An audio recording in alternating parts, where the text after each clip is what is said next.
let's maybe do this.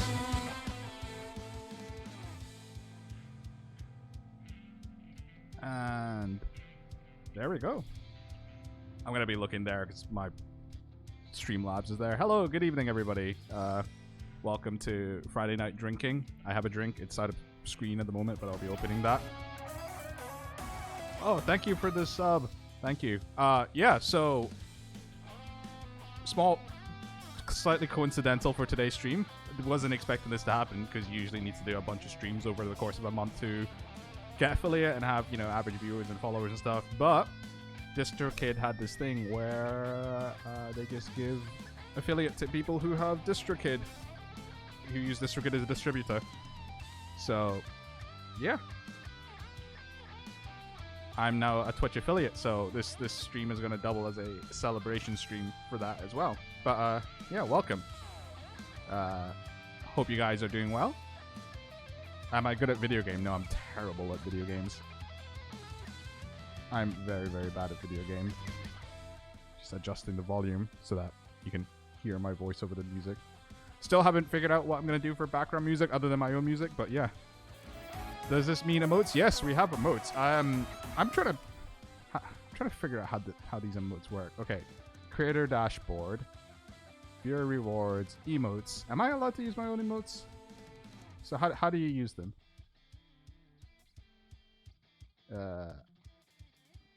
Also, I've set it up just literally before the stream. But if you sub, you'll get whatchamacallit, a Discord role on the Discord server. My Discord server is awful, but if you go there, you'll get cool stuff. Okay, so emotes and I forgot to put in a capital letter. I think that's what it was. Nope, it's just not working. Okay, cool, whatever. Anyway, hello. John Video Game here. Hey, Sithu, I freaking hate you. Thanks, man. Appreciate it.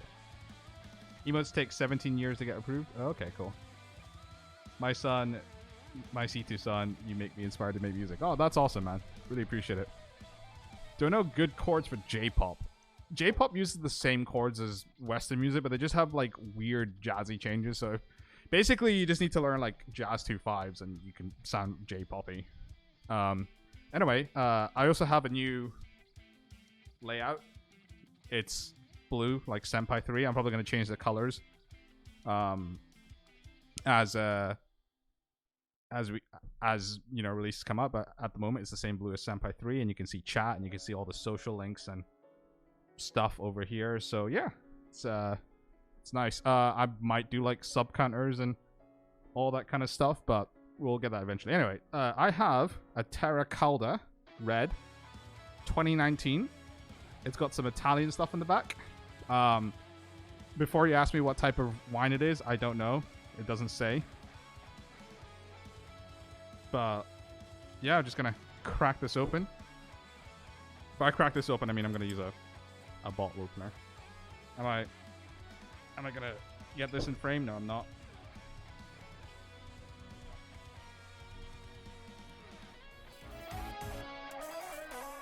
Thanks for the follow. Let's talk more, Ashwin.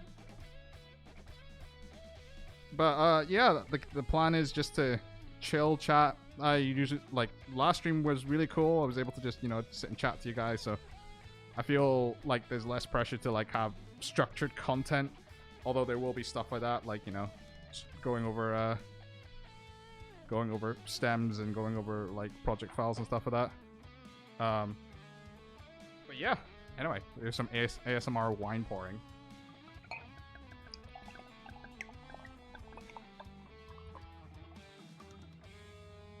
Cheers. Have a good Friday, guys. Yep, that tastes like red wine. Crisp. I mean, this mic's great. I can see why all like the streamers and podcasters use this mic. It's pretty good. Cheers to all of you. Someone says I see that Switch. I've not played my Switch in I don't know how long, but it's been way too long.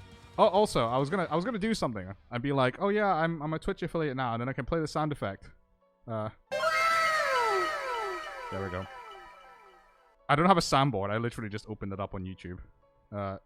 Stop autoplaying YouTube, please. So, cheers. Red Hot Chili Peppers have recorded all their albums with that mic. Really? I mean, like, I only ever like see this mic on like podcasts and stuff. I don't know if people actually use it for vocals. Kato ... The wow sound effect is too much. But yeah, this is pretty cool. Like, I wasn't expecting to have the affiliate stuff so soon, but yeah. So Yako is saying that the emotes take ages to get approved, so unfortunately they're not there. But you get the Discord role straight away. Michael Jackson used the SM7 for Thriller. Really? Okay, let's look this up. I'm gonna switch to the webcam view and possibly dox my searches, but let's go. Stuff that uses, I can't spell, stuff that uses Shure SM7B. Famous tracks recorded with the Shure SM7B from 2009 on homerecording.com. This is going to be a bastion of accuracy. I think a lot of deathcore bands false. Yeah, I've maybe seen like people doing like Scream stuff with this. Thriller by You Know Home, and we're hearing too much of lately. Just let him die already. Oh, that's kind of mean. What is it with like unnecessarily like snarky like forum posts like that? Oh, just answer the dude's question.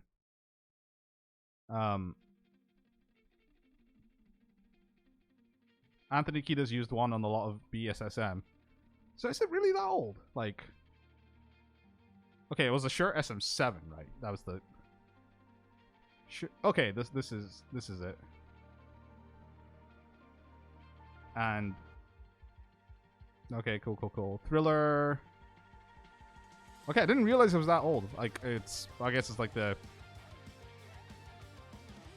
kind of like the SM57. It's just like used on a lot of shit. Okay, so like the Economist says that like guitar forms are the worst, and yes and no, because I feel like a lot of my early shit was where is this? I think I have to like search it. 7string.org. Like I used to frequent this place. Yeah, my password is that. Don't save. Yep. There's me. So, I have posted on this server before, way back when. Like, this was like, you search for tips for sound and you get comments trashing the band. I mean, yeah, that's just how it is. But way back when, back in 2000 and shit, like 2010. When did I? Primary 7-string, Ibanez RG1527, occupation student binge drinker. So. You can see that it's been a while. Wait, my MySpace URL. Does this still fucking link to anything? Holy shit. No way.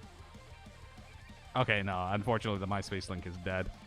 But yeah, like I've been posting on this forum since like 2009,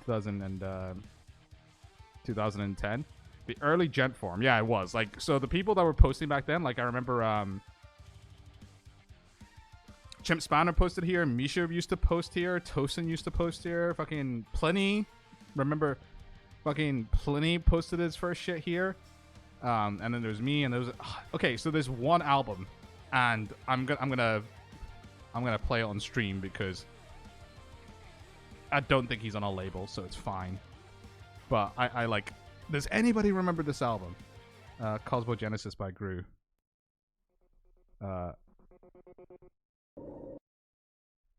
Here we go. Does anybody remember this album? Gru, Cosmogenesis.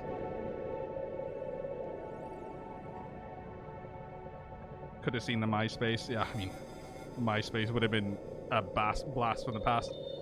I feel like I hadn't I feel like I hadn't like updated my MySpace since like fucking 2010 as well, like before I went to uni. But yeah, like I remember making that post about Cassini on 7-string, and that was like my first like foray. That was like my first foray into releasing stuff. Let me know how the levels are. The Economist, I remember, grew from his features on Wydeck. Yeah, and he featured on a Plenty album as well. But that was like ages ago. But like this album, and then it was a Chimp Spanner. Actually, let's Chimp Spanner. Chimp Spanner at the Dream's Edge. 2010 that album came out. This album is 11 years old. Can you guys believe that? I'm just, all this shit's so old. Levels are pretty good as is. Music doesn't overpower. That's good. I've turned my mic up a little bit. I'm not using like the Cloud Lifter amplifier because like it's it introduces a lot of noise and I don't want that transmitting while I'm streaming. But yeah, this album, like it's a blast from the past. Hello, Seventh Frost. Welcome to the stream. I haven't really missed anything. Just talking some shit. Cracked over some wine because I've been made affiliate. So yeah. Chimp Spanner's definitely underappreciated, man. Like I listened to what's the song on his Spotify? Aurora. And holy shit, like the amount of nostalgia I got just from listening to that was like immense. Really, really, really, really like nostalgic feeling listening to that. But yeah, like it was Chimp Spanner. It was and a Cosmogenesis album that made me be like, oh, I can release an album about space, and before you know it, we got this. Look at that artwork. It's awful. I remember people back then being like, oh yeah, the artwork's awful. I was like, oh no, it's fine. And I look at it now, I'm like, oh yeah, it's pretty bad. It's pretty sucky. Every time someone talks about this album you listen to, I think they mean the Obscura album. Does Obscura have an album called Obscura Cosmo? Oh, okay. So they have an album called... It has a Wikipedia article. Okay, like you know something's a big deal when it has a wiki article and has review scores. This is why it's familiar sounding, yeah. Man. Stormbringer, that's a very metal name. You ever like look at the names of like publications like that and you're just like, you're trying to sound metal, right? I don't know. It's never been like my aesthetic, so I never feel like I have to sound metal or anything like that. But yeah, it just feels like it. Stormbringer is basically a Dark Souls name, yeah, for sure. I'm gonna post this album link in chat because like this is a vibe for me. Infinite Rotation off that album is a bop if you get a listen. So I've never been a tech death guy. Like maybe like chat can post me towards some tech death, but like never really listened to it. I've always been like prog, and now I'm listening to like fucking J-pop or whatever. I don't know if you guys can tell if I listen to J-pop. But yeah, this album really, really, really, really takes me back. And I'm trying to remember who else I know from the 7string.org days. There was, like I said, there was Misha, there was Tosin, there was Plenty, there was Chimp Spanner, and there's also K-Shav from Sky Harbor. You guys remember Sky Harbor? It's been a while since they've released anything, I think. But, like, you know, I'm very good friends with those guys. Had a lot of fun touring with them. They released Sunshine Dust in, when was it? 2018, and they haven't done anything yet. So it's not been too long. I feel like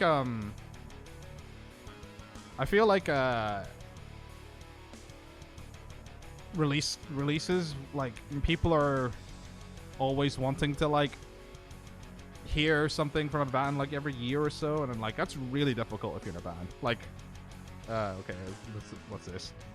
I'm not into tech death. That Obscura's got my heart. Oh, that's fair. Death's album Human is labeled as tech death. Okay. I don't know about you guys, but like, what do you feel about like release schedules for bands? Because you know, like way back when, like for instance, let's look up like fucking, I don't know, like a pop artist, Bruno Mars. That's not Bruno Mars. Oh. Thank you for the follow, Big Merm. Really appreciate it. Yeah, Bruno Mars. Okay, when is the last time he released an album? Discography. 24K Magic was his last album, 2016. So that was like, he released his first album 2010, then 2012, and 2016. Then he's not released anything for 5 years. I mean, I can see why. Like fucking 5 million worldwide sales. So, okay, let's pretend that labels don't exist for a second and do like the thought experiment. If Senpai 3, I'm selling it for £8, and Bandcamp takes 10% of that, and then there might be a PayPal fee or whatever, but like Bandcamp takes 10% of that. If I sold 5 million copies of Senpai 3, which is like, I think that's a crime against humanity, but whatever. So 5 million times 8 times 90%, £36 million. But you know the record label's like taking like, the record label's taking like fucking 80% or something, but it's still a lot of fucking money. So yeah, let's see, like 40 million. Let's say the record label takes 90% of that. What's your cut? 4 million. Yeah, it's still a decent chunk of money. Every time I look at someone with high output, I'm just I mean, it's just pop music, right? It's just, well, like this is such a good album as well, but like, it's insane. Like this is why artists can survive with like getting barely any money from the record label, because they just sell so many. So like when you get like 10% of 5 million worth of sales, it's just still just a huge amount of money. I think 3 to 4 years between albums is fine, but nowadays EPs and singles are more common. Yeah, for sure. I've been relatively traditional with my releases, in that like, you know, like well, what I used to do, I used to release an album and an EP every single year. So Cassini came out 2011, then Isles and Invent the Universe both came out in 2012, and this was 2013. Fucking split EP, remember that? And this is 2014, 15, 16, 16, 17, 18, and then this was 2021. So there's like, this is the biggest gap between everything. Because Homebound, although to be fair, Homebound did come out in December 2018. It was pretty much 2019. No one can prove Zappa was a human? No. That's that old like thing that like remember, like if you ever speaking to like an older guitarist and they're just like, yeah, like that Jimi Hendrix, like he wasn't human, he was an alien, came to teach us how to play guitar. And then like they don't realize that like people like Jimi Hendrix was trying to play like jazz players on the time who were just like absolutely ripping and shredding like way harder than he ever did. But what Hendrix did was a real mass market like popularization of rock music, which is really cool. And it kind of started that whole trend pretty much from like Jimi Hendrix to Nirvana of, you know, guitar based rock and metal bands being very popular. Can I follow and unfollow so I can hear the like? Absolutely. You can confirm that Dweezil is a human. Split EP was sick. Gotta relearn Solstice. Yeah, it was a lot of fun. Did I ever tab Solstice? Oh, I'm gonna bring this off screen so I don't dox my documents. But that was a lot of fun to do. I think people asked about it last time, like whether they were gonna do it again. But I just think that, you know, we've just gone our separate ways, which is fine. But that was a lot of fun to do. And oh my god, carpet picture. Man, it was so lo-fi back then, man. Oh, I can't allow you, okay, God. I know your name's Ravian, but I'm just gonna like, even if I know your name, I'm just gonna call you by your Twitch name. It's fine. For those of you who just joined, we're celebrating becoming a Twitch affiliate, drinking some wine, just gonna chat for a bit, and possibly play some video games. I said I was gonna look into Hades, so we'll see.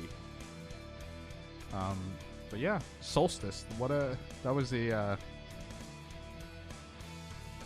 fuck. Actually, like, did I do like a preview video for this back in university? That just means you have to say Dr. Lapdance. Yeah, true. Hades is a ride? Yeah. We get it. You have naked anime girl safe. Okay, so just to show, this is guitar profiles, and I'm just making sure that there's like nothing sensitive that is being worked on. But to be honest, like you guys know that there's gonna be like Senpai 2 and Senpai 3 tab books coming out. Thank you for the follow, NK Des or NK Desu. What was I saying? I can't even remember. Oh yeah, I was gonna look up whether I like. Oh yeah, I think this is it. Was this like a preview for the Split EP? Oh my god, the camera. I'm so skinny. 2013.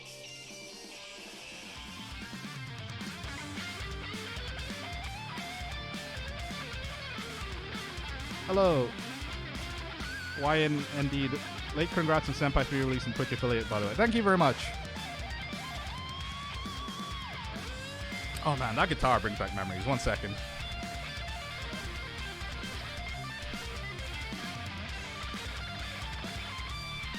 Look at it. So pretty.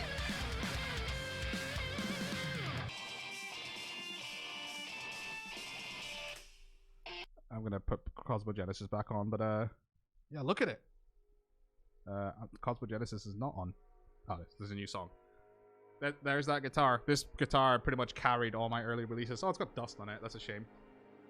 But yeah, this was the 6-string that was all my old releases. This Fender Strat, and I've gone full circle because I've got my mayonnaise Strat. Just gonna put this back 1 sec.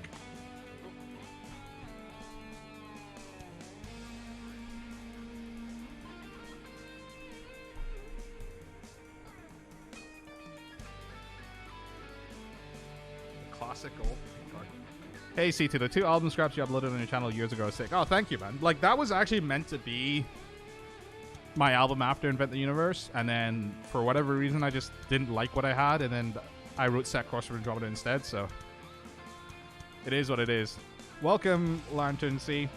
By the way, did you change the pickups on your Regis 6 at some point, or am I crazy? Yes, I did. I swapped out the DiMarzio Crunch Lab and Liquefier for Seymour Duncan, Nazgul, and Sentience. The bridge was super microphonic, so like if I like had a distorted tone on, I just took my hand off the guitar, it would feedback like crazy, so I really needed to switch the pickups on that. Oh, it's Craig Lancer from Discord. Radiator guitars. Okay, so you're stressed out by the guitars being near the radiator, but they were not that close. What was the point I was trying to make? Oh yeah, so I had that Fender Strat, and now I've got this mayonnaise Strat, so we've gone full circle.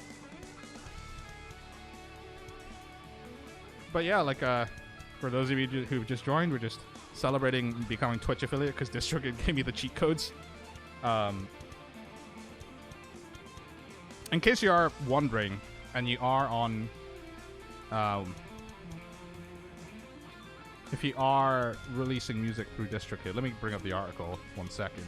DistroKid, Twitch. DistroKid will fast-track artists to Twitch affiliate status. Anyone can join Twitch, but you can't start making decent money until you've had affiliate status. DistroKid is the latest distributor to sign a partnership with Twitch to fast-track musicians. So, where's the actual, like, process? Affiliate program is open to Twitch streamers who meet select qualification. Okay, I don't know what the exact things you need to do for it are, but it's there. So if you release music through DistroKid, then you can get Twitch affiliate. And if you are gonna sign up to DistroKid, before you go sign up, 1 second, I'm gonna do that thing. It's like, this video is sponsored by Raid Shadow Legends. No, it's sponsored not by DistroKid, but if you sign up to DistroKid, use that link in chat. Congrats on affiliate. Thank you very much, man.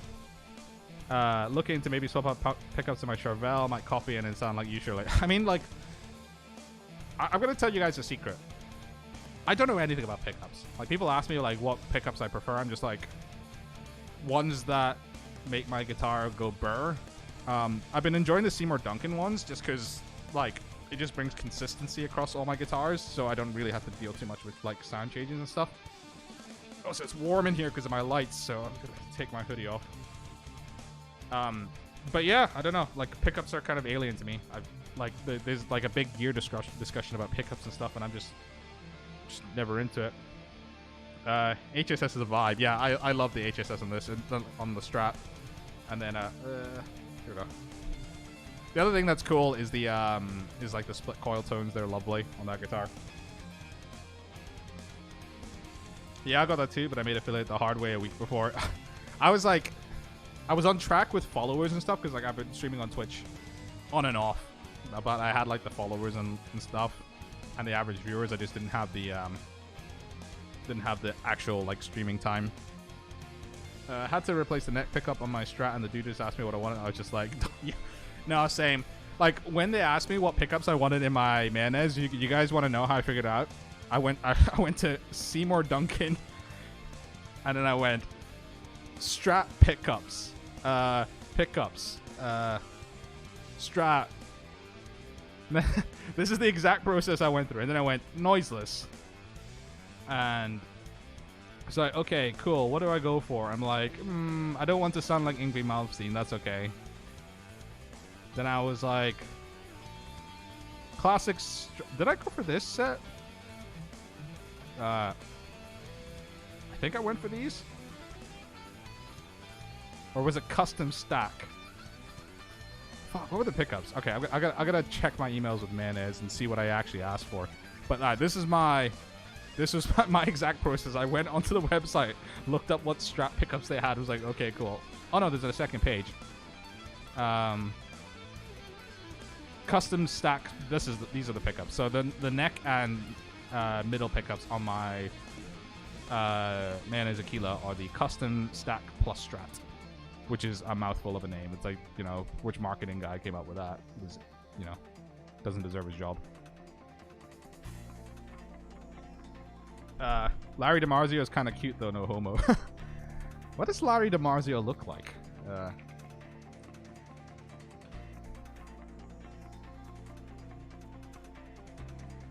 He looks like a dude, yeah. I actually it was really surreal. Like there was a DiMarzio Instagram story asking like what artists they wanted to like sign, and like I was in one of them. I was like, that's kind of weird, but okay. But then never heard from them again. Is my new guitar in that room? Yeah, the Boomer guitar.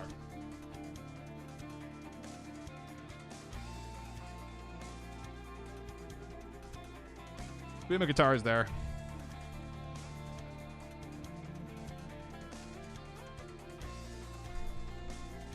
He looks like he would give a super firm handshake. Yeah, no. Larry DiMarzio is definitely the kind of guy you'd like go up and you'd shake his hand and be like, you feel like you're about to buy a used car from him, you know? You're like, you know you're in for like a deal.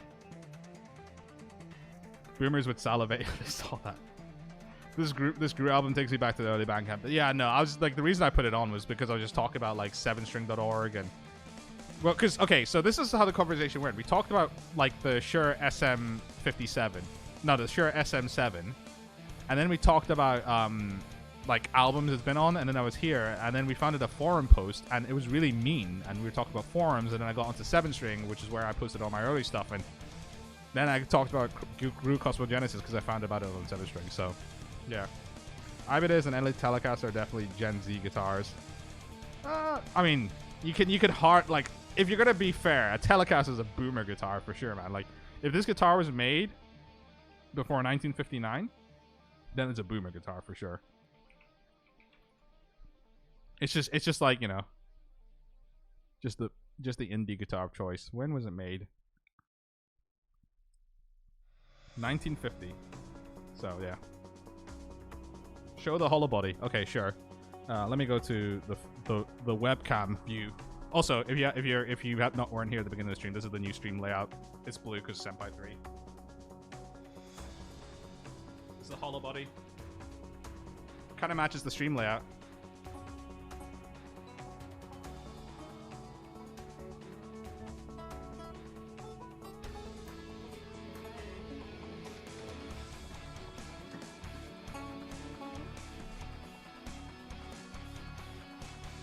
Gru's doing that thing that I always do, where you play an F sharp minor and drop D, so you have that like low D for that chord. Did you buy it because the color matches the album? No, I didn't even think about it, but it was a happy accident. So yeah. Kato saying nice. Cybergo, that's one fancy banjo you got there, son. It is a fancy banjo. I'm not going to attempt the well, I'm doing the southern accent already. I'm sorry. I hope there's no southern Americans. Oh, Connors posters. Yeah, so we have Fate Stay Night, UBW there. Then Hibike Euphonum, K-On, Konosuba. And I have a End of Evangelion poster, like, over there. But you can't see it because it's, like, behind my drawers. My shelves. So, yeah. Those are my posters. I am from South America. Okay, so technically the South of America, but I don't want to get into a geographical argument with somebody. Just started watching Erased. First episode is wild. Yeah, it's pretty wild. Where are the figure? I don't have figurines. They're expensive. Like, okay, let's. Do Crunchyroll sell figurines? Okay, let's go store. Let's look up how much. Oh my god. Okay. $25, $40. Like, Konosuba Darkness Bikini 1/7 scale, $177 fucking dollars. Free US shipping for 100 plus. I'm gonna get my fucking channel cancelled if I keep that on screen. But like, yikes. I mean, I'm a weeb, but not that much of a weeb, you know. Like, I'll make 3 releases based on anime and write, like, you know, make manga and fucking write an entire novella about anime, but I won't buy a $180 figure, man. That's just too much. That's like a step too far. Crunchyroll's the same for figures under $40. Not only expensive, but they're running out of room is really easy.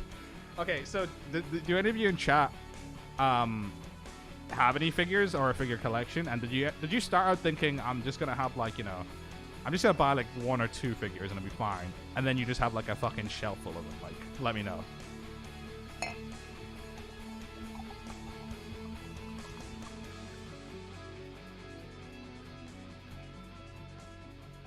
Yes and yes. I'm proud. None of my figures are bikini figures. Okay.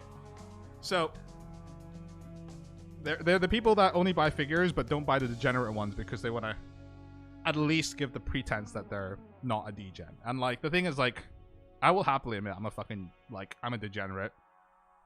I'm going to hide my search history. I'm going to make sure that none of that's on screen. But, like, you know, we've all been there.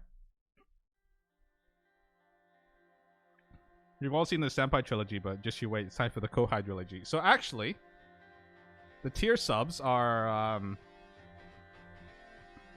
named after what did I call the tiers? The sub tiers. Also, am I gonna dox myself, or is this like? Oh, here we go. Subscription information. So, the tier 1 sub is the Kohai sub, the tier 2 is the Salaryman sub, and the tier 3 you get to become Senpai. So, there you go. No one's gonna get tier 3. Like, why the fuck would you ever sub to me? Degen energy. I don't have room for a shelf with them, but I got a few characters I like. That's fair. I mean, also, like, I've got nowhere to put them. And I'm kind of very, like, I don't like collecting things, if that makes sense. I like things to be useful. I say this as the owner of, like, a Miku pedal. Like, have you guys seen this before? One sec.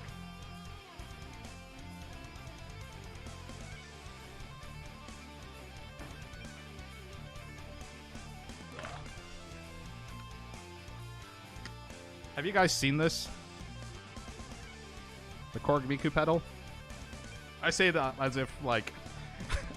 as if I didn't just look at that, and it cost me £150. It wasn't a cheap pedal, and I was like, "This looks really dumb. I need to buy it."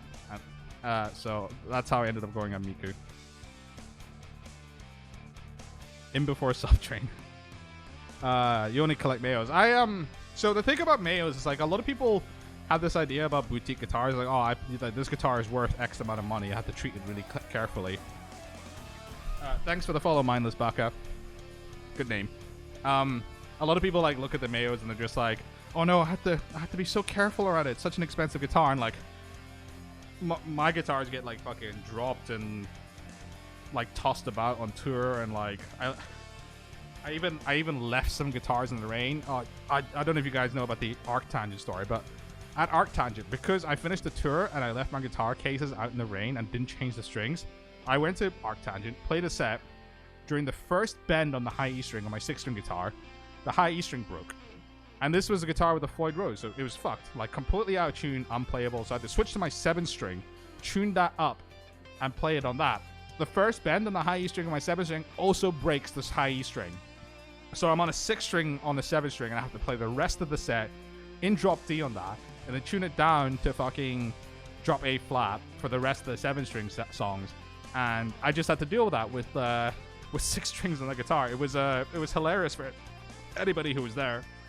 And I wasn't even that stressed. I was kind of just like zoned, you know. I was like, it was the closest I've ever been to like an out of body experience. I was just kind of like watching myself exist in this train wreck of an experience. But I had so much fun at the same time, and people seemed to enjoy the set. So I guess that's all that mattered.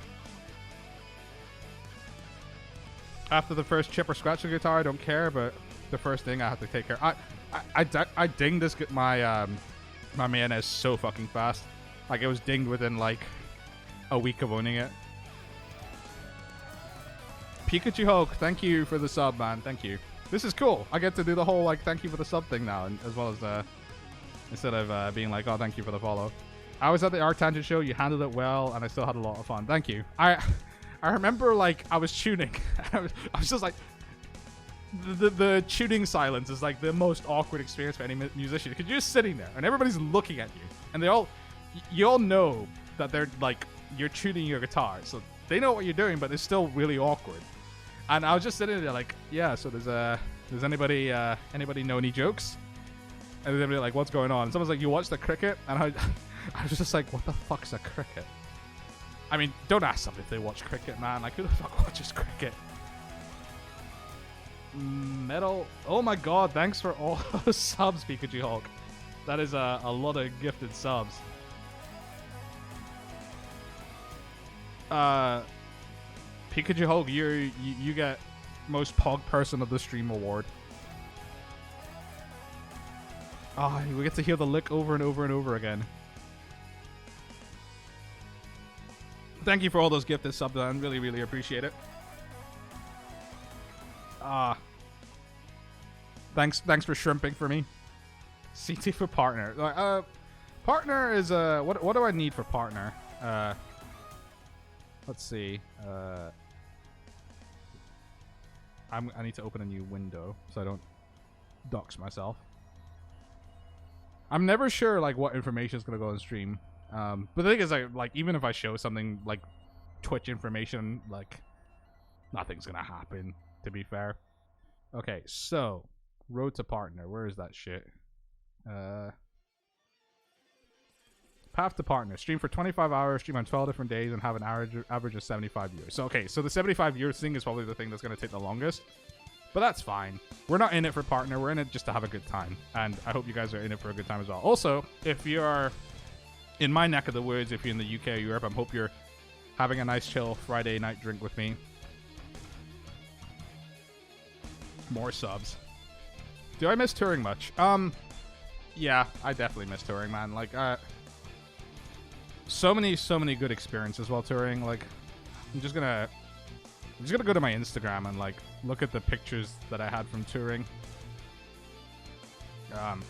Also, I felt really sad because like I don't know if I've told you, like he's got loads of followers, but like this is what I never wanted for me to happen. Because like this guy, like Steven Taranto, is such a nice dude, is such an incredible guitarist, but like look at every single one of his thumbnails, pretty much. Like that's the only thing that people care about, wanting to see on Instagram, and it's kind of sad. Like I kind of, you know, kind of wish he was able to do more, but it was why Mateus Asato like disabled his Instagram account, right?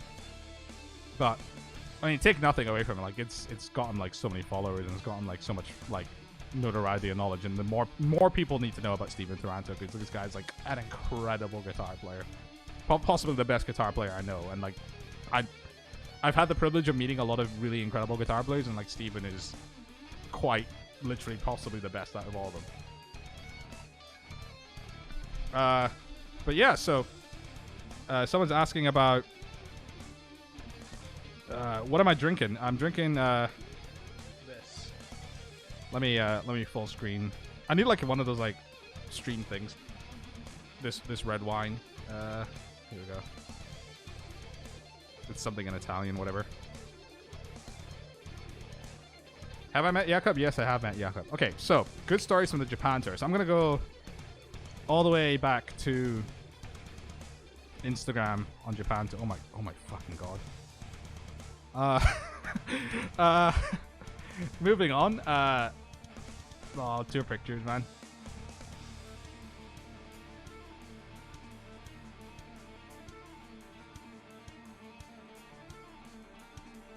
Oh man, that's so much fun in Japan. So yeah, this is so before the Japan tour, this is me. This is my work pass. This is my old work phone and my old work laptop. Handed those in 252 weeks ago, April 29th, 2016, to become a full-time degenerate. And then look at this shit.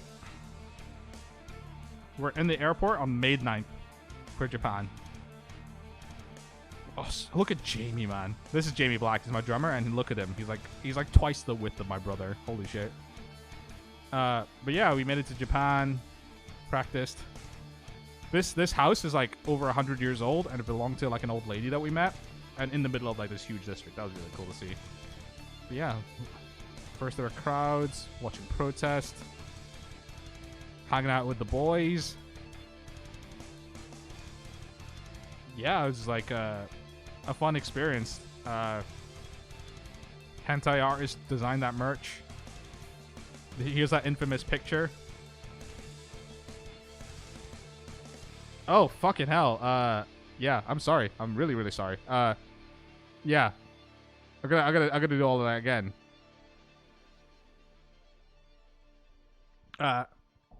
Yeah, so this is my old work laptop. My phone screen was literally this fucking guy saying dollar bill, y'all. Yeah, so I handed that in. That was on April the 29th, and then May the 9th, bound for a flight for Japan. I'm so sorry about that, guys. It's not too much wine. I've only mostly gone through the bottle. This dude, oh man, it's fine. You guys can rip on me. Oh, also, yeah, live stream fails. If you type in !commands, you should get a list of commands for my bot. Yeah, there you go. And then they're just boring like links and stuff like that, but it's all there. So that's us in the airport. And yeah, this is Jamie. Like I said, he is twice the width of my brother. And this was the old house I was talking about. Oh, so we were talking about that dude has the swollest arm. That dude has the swollest everything. Oh, and then I fucking like, you didn't see the Steven Taranto thing, but like Steven's like entire Instagram is just like thumbnails of him playing guitar, and he's kind of typecast into that, which is kind of sad, but you know, it is what it is. Is that the album over? Okay, I'm gonna put on more the senpai stuff.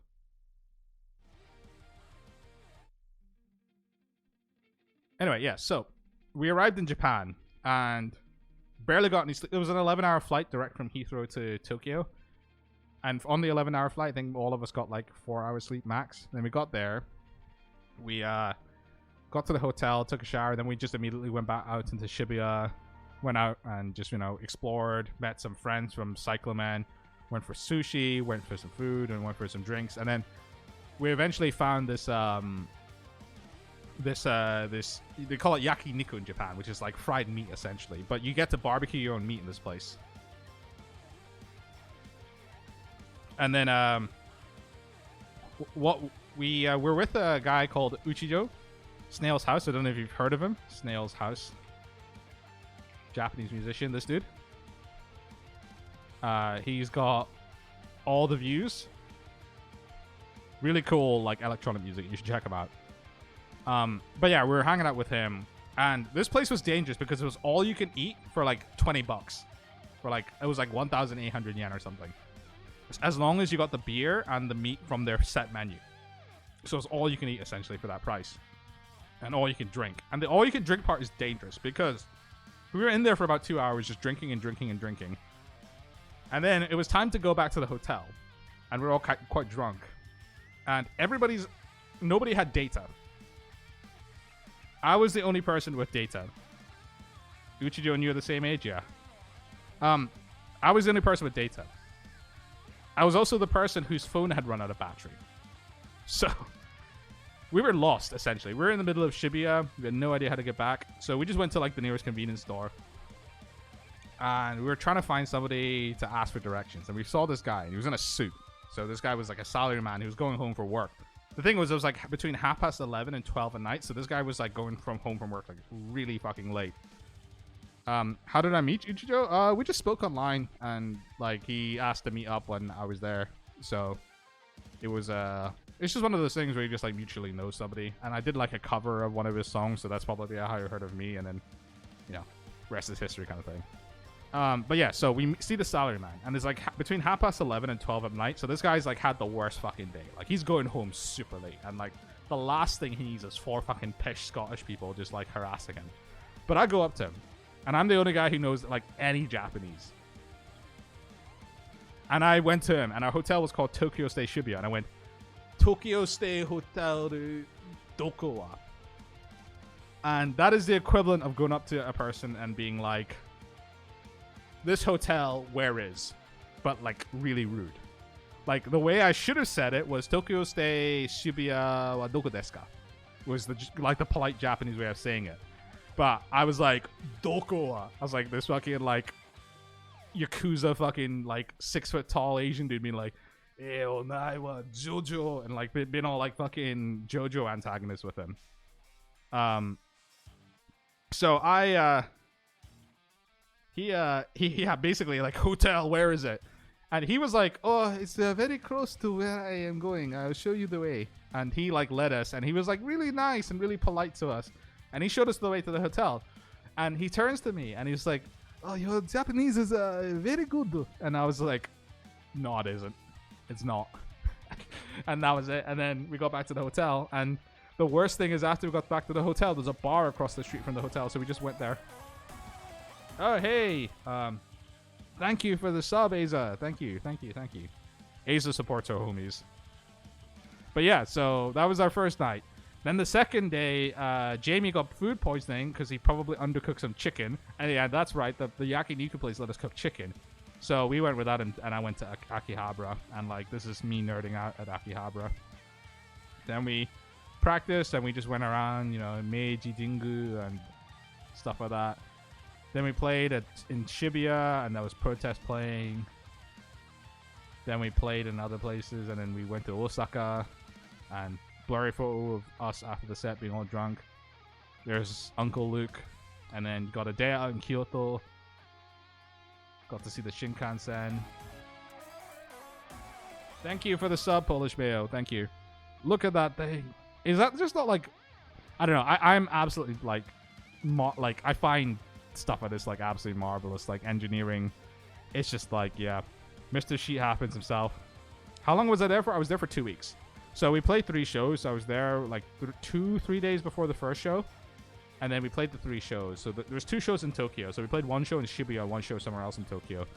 And then like I remember the second show, like there was a literal queue of people outside the show, like waiting to meet up with people from the bands. And like I was outside for like 20-30 minutes just like taking pictures and saying hello to people. It was fucking surreal. And the funny thing is people in Japan called me senpai. So like I had like all these people calling me senpai. I was like, holy shit, touring is great. But yeah, it was quite an experience. How are Japanese fans? They are dedicated, man. Like the doors were really early. Like doors opened at like 6 o'clock or something, and there were people like queuing at 5 o'clock for doors.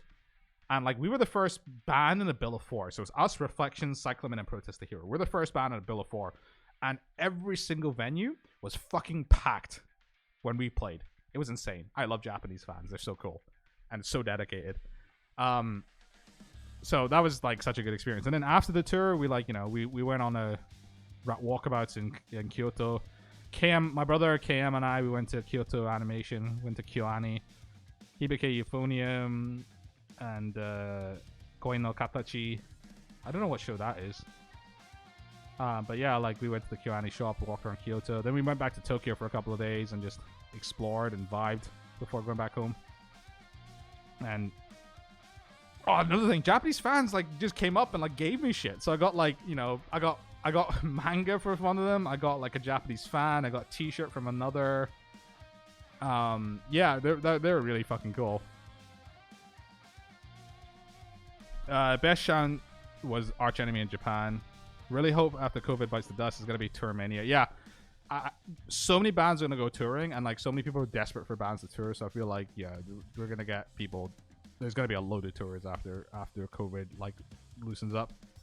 Kyoto is supposed to be incredible, like the best part of Japan. Kyoto's cool. It's very touristy though. Like, I don't know if you've ever watched the anime, and it's like just a school trip to Kyoto. It's like we saw like a billion fucking school trips. There's so many cool school trips to Kyoto.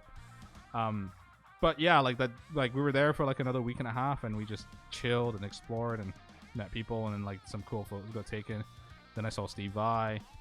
But yeah, it was really fun in Kyoto. I mean, look at this weeb. And then yeah, we played Tech Fest. There's your boy Pliny. David playing my Regius. Super Jam. It's Aaron Marshall, Toast Nabasi, David, Simon Grove, Troy Baker on no, it's not fucking Troy Baker. Troy Baker's the fucking voice actor. Jesus Christ. See the Gundam? Yeah, it was the giant Gundam. It's fucking huge. Like that's like a person-sized like sign. Joel on drums. Yeah, I hit a Joel in one. But yeah, I'm trying to think, like, so then there's, like, you know, more pictures. And then we did that was me and Marco Kubu. We did the Sky Harbor tour in Germany where the bus broke down the first day, so we missed the Reading show. Because the tour bus was just not there and broke down, so we had to get, like, a replacement tour bus. So we spent the day, instead of being on a tour bus, just drinking out and about, drinking these tiny beers. And then we toured with Modern Day Babylon at Sky Harbor, and that was a lot of fun. And there was all the Mayos. There's Keshav and I's Mayos. Yeah, that tour was a lot of fun. And like European tours are super chill because like it's not, you don't have to travel as far as you do in America, so yeah. Then after I got back from Hunto, I bought that 7-string Mayo. I hate a lot of social media, but stuff like this is great. You're gonna do looking in 20 years time and be like, yeah, I did a lot of serious stuff. No, it's surreal. One of the coolest things is that so this guy is called Jack, and he and I have known each other since we were about 12 or 13. So we've been friends for the longest time, and like we were in bands in high school together. And then like Martin came with me to Japan. Oh, there's Rody. I went crowd surfing at their Tech Fest set. That was a lot of fun. But yeah, Martin here, like he went to Japan with me as well. Like we were also in bands with Jack as well. So it's like I basically got to live my childhood dreams out with my friends from high school, which is really cool. But yeah, like we did the Sky Harbor tour.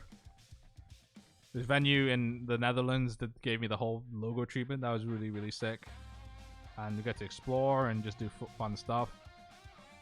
And, you know, then I did the Galactic Empire tour. Another fun tour. Oh my god, what is this?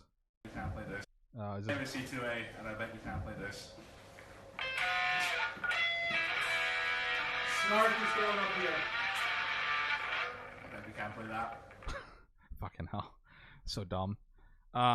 Yeah, so that was a fun tour. And then whenever you know, like this was when David and Pliny and I can't remember who else was. I think it was Jakob. Like they came through Glasgow, so obviously went out for drinks after the show. But yeah, Disperse, David, Pliny, and then fuck, this is Haken, right? Yeah. And then this is like I'm pretty sure before I saw a protest in Japan, I don't know if they're is this protest the hero? That was Periphery. But yeah, I saw like Protest the Hero. And then I was on a tour with them like in a couple of years. And then I saw Haken, and I was on fucking tour with Haken. Like, I've just been like so fucking lucky with that regard. Ruddy was such a cool guy. I had a beer with him when he was supporting Propaganda when Protest the Hero supporting Cardiff. Yeah, not all the Protest the Hero guys are super cool. But yeah, so America was wild. Like, we traveled so much on that tour. Like, it was it was like 28 shows in 31 days.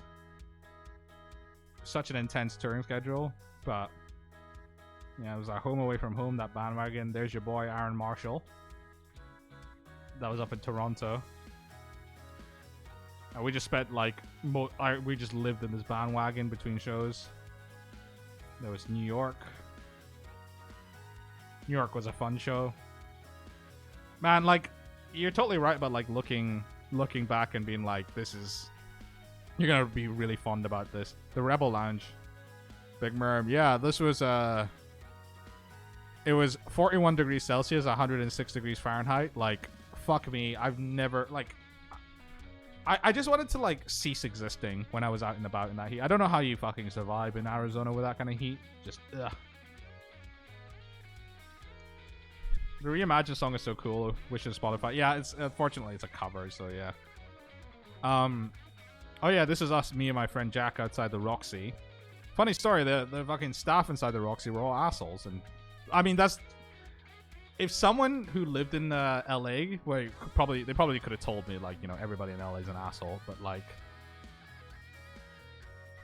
yeah, it's just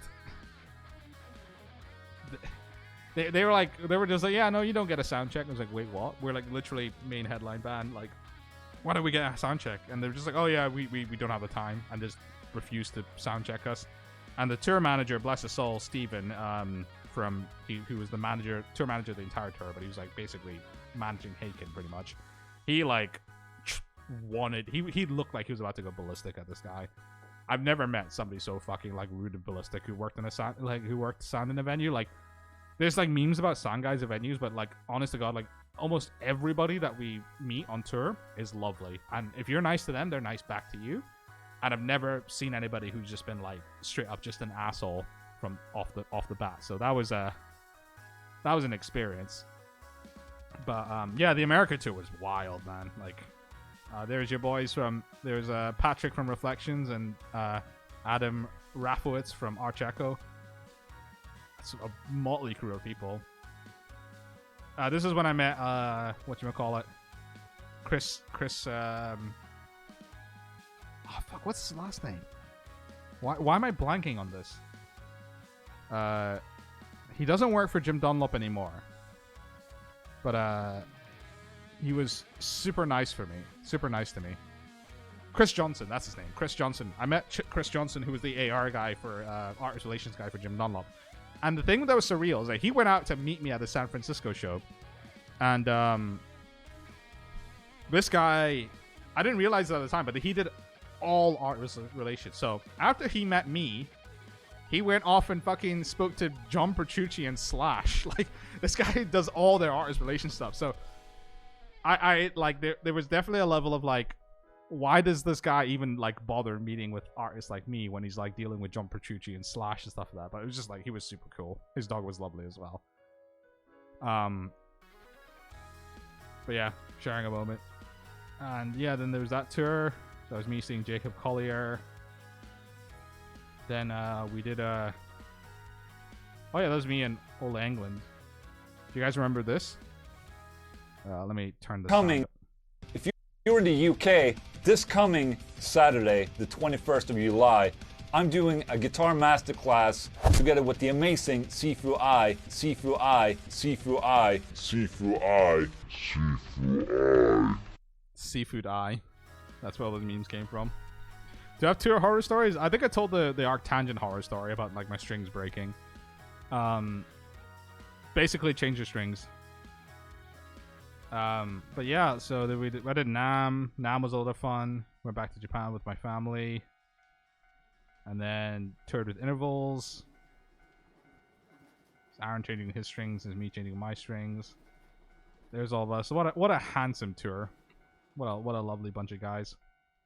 And then did the tour, the the headline tour in the UK with Standards and Kagu. Shout out Nick Acker, he ate a pickle. And yeah, that's tour before, you know, I was meant to go on tour with Chon and Jakub Zietecki, but that never happened. Somebody did ask if I've met Jakub. Yeah, I've met Jakub multiple times. He's a lovely dude. But yeah, that's tour stories. I kind of went on a massive tangent in that, but like it's what I think the question was, do I miss touring? And like after telling all those stories, I'm like, yeah, I definitely miss touring, man. Like it's just something that when you're on tour, like a lot of it's very routine. Like a lot of it's just like, you know, getting up, you know, walking outside, trying to, you know, make bearings of where the fuck you are in the world. Then find the venue. Well, first you wake up and you find somewhere to eat, get a coffee, and take a shit, because you usually can't take a shit on whatever method of transport you're on. So you have to find somewhere to take a shit, obviously, in the morning. And you eat and all that kind of stuff, and then you find the venue and you load in and find somewhere to get dinner, or the venue provides you dinner if you're in Europe, because European venues are the best. And then you play your show, and then you sell merch, and then you load out, and that's it. And it feels really routine, but thinking back to it, it's like it's such an amazing experience. Like you get to see so much of the world and meet so many cool people. I love like just chatting to people after shows. It's so nice. I'm just reading comments. Jakub versus Steven. Ooh, that's a hard one. That's a really hard one, actually. Let me get back to you on that one. Congrats on a video affiliate. Thank you, Base Manon. Imagine if you're doing something like Metallica when touring as a grind. They look miserable doing it. So Metallica, every single member of Metallica has their own tour bus, I think. So, you know, even bands like fucking Baby Metal, like they don't get their own tour buses. They have to share. Since Lars needs more money to, like, Metallica are like different level though. So I'm just happy if there is a tour bus, man. I've been so lucky. Jakub's latest album was fantastic. Yeah, it was, man. Like, what was his latest album again? Let's see, Jakub Zietecki. Nothing. Yeah, this album was fantastic. Okay, Jakub versus Steven. I don't even know. Arthlex, thank you for the follow. Yeah, Jakub is like, he's super feelsy, and I feel like he does like these kind of like really well like thought out runs, and like his sort of chordal rhythm playing is incredible. Steven is like, he's super feelsy as well, but he kind of does like those really fast runs, like so clean that they seem like machine-like, but he somehow does it super expressively. They're both incredible guitar players though. Like, it's like, if you play, like, for me, like as a guitarist, like that's the kind of guitar playing that I think is absolutely aspirational. So if you think that you should try play guitar like me, you shouldn't. You should try play guitar like them. Just skip me, go to Steven Taranto and Jakub Zietecki and try to play guitar like them, not me. Just avoid me at all costs. I was so bummed when the gig started getting cancelled, because I look forward to finally seeing the live. Dude, like, I was so bummed.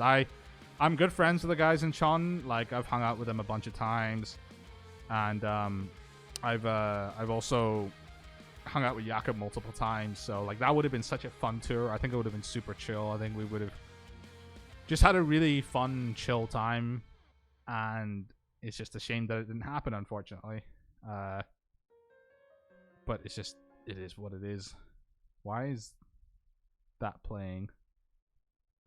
What album of mine should I put on? I'll let chat decide. David Maximovici versus Plenty. It's like asking Lambo versus Ferrari. Different. Yeah, but that's the thing. Like, I love these guitarists for different things as well, and I feel like they bring something really unique and musical with their playing. So it's really hard to like pick favorites, man. It's really, really hard. Invent the Universe. Okay, well, invent the. Yeah. How do I make a poll? Okay, here we go. Let's make a straw poll.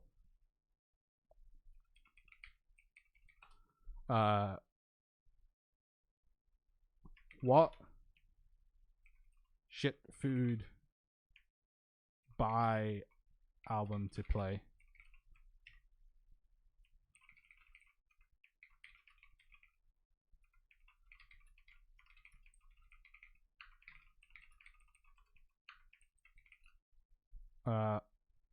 Fuck it. That'll do. Mindless Marty, thank you very much for the sub.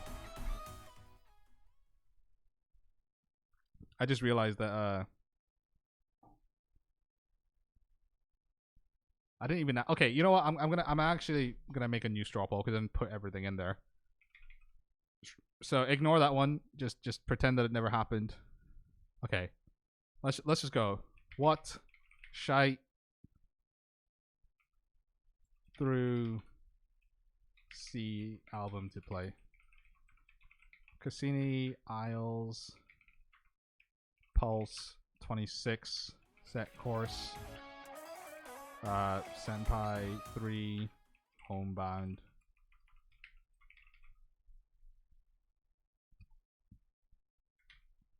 There, let's go for that. Someone else subscribe? Holy shit! Thank you, MacMan2412. Thank you very much. This is cool. Like the whole sub thing. I kind of get the whole like shouting at people during streams thing. It's pretty cool. Yeah, so I don't know who this person is, but like, you know, let's see what their music are gonna play because it's all safe to play on Twitch.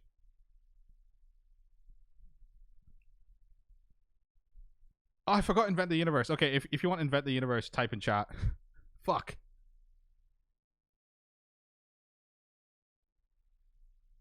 Which Martin?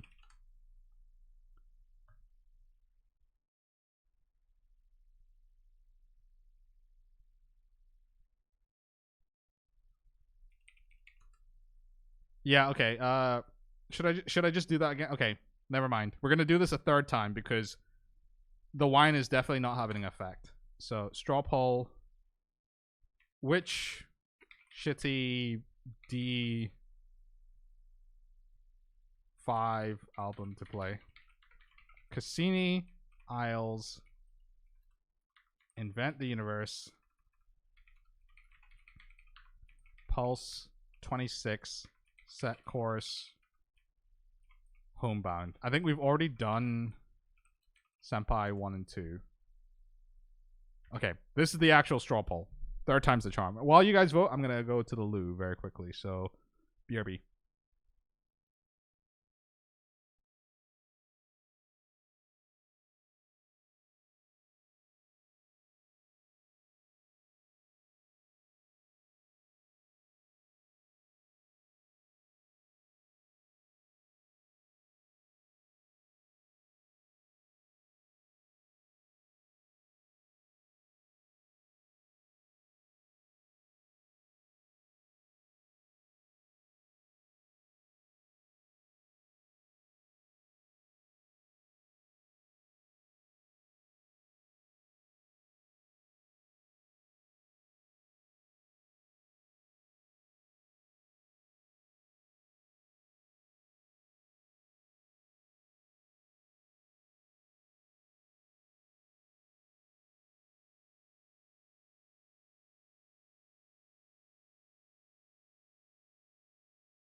And I have returned.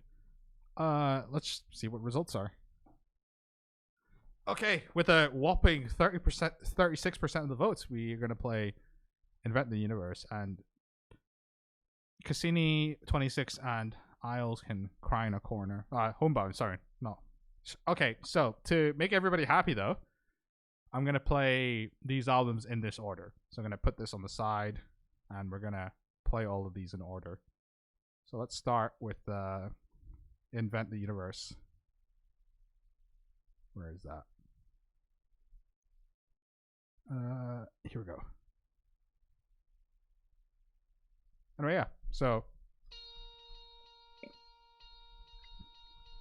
Cassini was a lot of fun. It was obviously like my first album, so I think Cassini's definitely the most derivative of my albums because I try to sound like an instrumental gent because I didn't really know what my style was back then. But that album was a lot of fun. 26 will have his day. I wrote that in 3 days, by the way, apart from Hypatia. I did Hypatia before, but the other 3 songs I wrote and recorded in 3 days. It was a wild trip. So yeah, tour stories, man. I definitely rambled on for tour stories. Thank you all, by the way, for sticking around. I think the fact that all of you are here and like chatting and like asking questions makes streaming this like super easy. It's so nice just to be able to talk with all of you and just, you know, reminisce about cool times in the past. There will be a time when we get to tour again, and I hope it's soon, because like I miss it. And I hope all of you guys are doing okay during lockdown, because for me personally, like, I've always been a person who spends most of their time indoors anyway, and I work from home, so I'm just used to this environment. So working from home and like that restriction wasn't too big a deal. But I just hate not having the option to at least go see my friends and go see shows and tours and like go overseas on holiday and go see my parents. Like, I've not seen my parents since last August, something like that. Like, I've not seen them for like 8 months. And like, me and my brother are very close to our parents, and we like speak to them often and see them often. So I think we were pretty much seeing each other monthly until the whole COVID thing started. So like, I'm not upset that I have to spend all my time at home. I'm upset that I just don't have the option. But even then, I'm talking from a relatively privileged position where my income hasn't really been affected so much by the COVID crisis, where so many other people are in a situation where, you know, they've either been furloughed or they've been let go from jobs, or like, you know, their self-employed profession is not like able to work as well in the COVID thing. So even then, I feel like I don't really have a right to complain, because I feel like I'm in such a privileged position. So I'm hoping all of you are doing okay. When it comes to, you know, your mental health and stuff, that, like, speak to people, look out for each other, like, just please just, you know, keep talking, don't suffer in silence, because like, this is definitely hard. Not everybody has. I don't think any of us have had to deal with something like this, like, you know, a global pandemic where we're basically under, you know, government and enforced, like, mandated separation, really. And the interactions that we took for granted are basically not available to us. And for instance, like, we hear stories of like university students breaking their restrictions and so on. And I feel like I don't even blame them, because like, you go to university and you think you're going to hang out and you're going to party and you're going to have to do all these fun things, and they're being told you can't do that. And it's like, it's bad that you're breaking these restrictions, university students, but it also fucking sucks that you have to go through this, you know. Yeah, sorry, I'm gonna catch up with chat. Active chat helps, yeah. I think if I was still in uni, I would have cooked as well. I think I missed a Friday in the pub. I was going up to the wall. I'm older and more inside, so I'm used to it. Yeah, I mean, like, I'm used to it. It just sucks not having the option, right? So, like, what I will say is, like, thank you guys for hanging out, and I hope you're all doing well, and I hope things are okay. And if they're not okay, I hope things get better, because, I mean, like, I hope that we're on the way out of this, because at least in the UK, we've started like really heavy vaccination. You know, like in Scotland, there's been a heavy vaccination. I think like there's a good chunk of the population already done, at least in terms of elderly people. So fingers crossed we get to a point where we don't have to deal with COVID-19 in the way that we've had to deal with it before. But what I will also ask is that we're all patient and we all follow the restrictions as they are, because at least in the UK, our government's fucked up and released cool lockdowns too early and try to push things forward, and it's just not worked. And we've ended up with situations where it's actually been worse because of them doing things too early instead of going for the big lockdown again. So yeah. Sending love from Portugal. Thank you, man. Like, honestly, like, who the fuck thinks that we're gonna, like, you know, like, I don't know how old all of you are, but like, I turned 30 last year. So who the fuck thinks that they're gonna turn, you know, mid-20s, 30? Maybe some of you are even younger than 20. I don't know, but like, you think you're gonna go into your adult life and like, you know, you're gonna have some cool experiences, and then like literally just like a year, 2 years of your life are just pretty much just taken away because of something as unprecedented as a global pandemic. It's wild. Like, you never think about it, and then it just happens, and it's just like, whoa, I can't do literally everything I used to do, I can't take it for granted anymore because you can't do it anymore. It's insane, really. I have like an almost morbid curiosity about things like pandemics and how like societies react to it. But like I also need to remember there's like a real human impact. So yeah, like I said before, like hope you guys are doing well, and like hope that we get through this and we all get to do cool stuff like see bands and tour and go out and visit other countries and see our friends and family, and like, you know, hopefully, you know, touch wood, this will be done with soon. They're going to be talking about this in history books in 100 years, like we learned about the London Plague of School 12. Yeah, like, definitely. Like, this is, like, we're going through a period of history that's gonna, like, they're going to talk about this, and I kind of get the feeling that, at least in the UK, they're going to talk about this in a way, like, how not to deal with a pandemic, but, you know, I'm not the biggest fan with how the UK government's dealt with this, but, if that's not clear. But, you know, it is what it is. It's a fucking awful shame for all the people that like have sadly passed away during this, but you know, we're gonna look back at this and think that we went through a moment that's gonna be recorded in history books. I'm famous. Yeah, I mean, the US is a weird one. Like, okay, I don't want to get super political or anything, but like the US is fascinating me because I think foundationally the country is sound, right? Because you guys in the US have, you know, you don't have a monarchy, like, you know, you don't have things that remove power from the people, but as time has went on, it feels like the people have the least power in the US, and you have like horror stories about you know, police and like healthcare costs and all these other things in the US, and I just hope there's something that can turn it around. It's just what happens when, like, you know, unfettered greed just affects the government, and I really do feel for you guys. Which, at the same time, the US is still a really cool place. I really enjoyed my time there, and US fans are incredible. Like, there's a completely different culture. Like, you guys are just so much more into the shows, and like less, like, European fans tend to be quite reserved, so they'll appreciate the shows and they'll really enjoy it, but they'll tend to just like stay. So like, US fans will go fucking crazy, man. They don't care. So yeah. US just has a fuck ton more people than, yeah, I mean, like, what, US population is 300 million, like, UK's population is 60 million, I live in Scotland, there's like, you know, there's like 5.5 million people in Scotland, it's like, you can't even compare it. No, the UK hasn't done a good job either, so, but, I don't know, like, I hope that a lot of people learned a lot of hard lessons from this, because it's had real human impacts.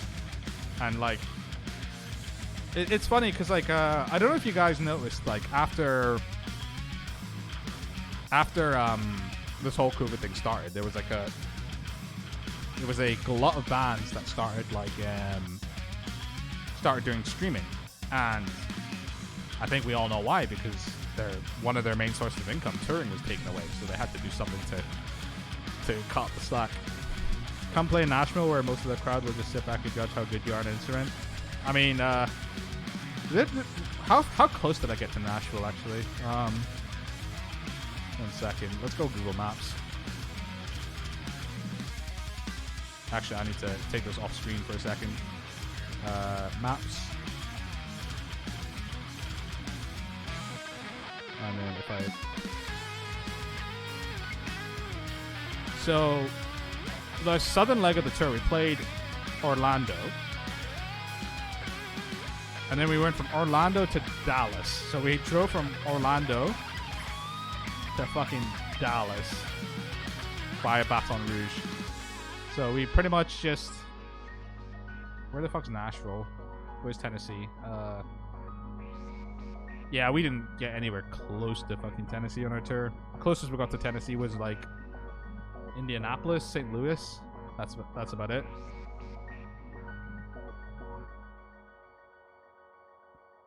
You're a Firefox user? I literally switched to Firefox today because I used to use Google Chrome.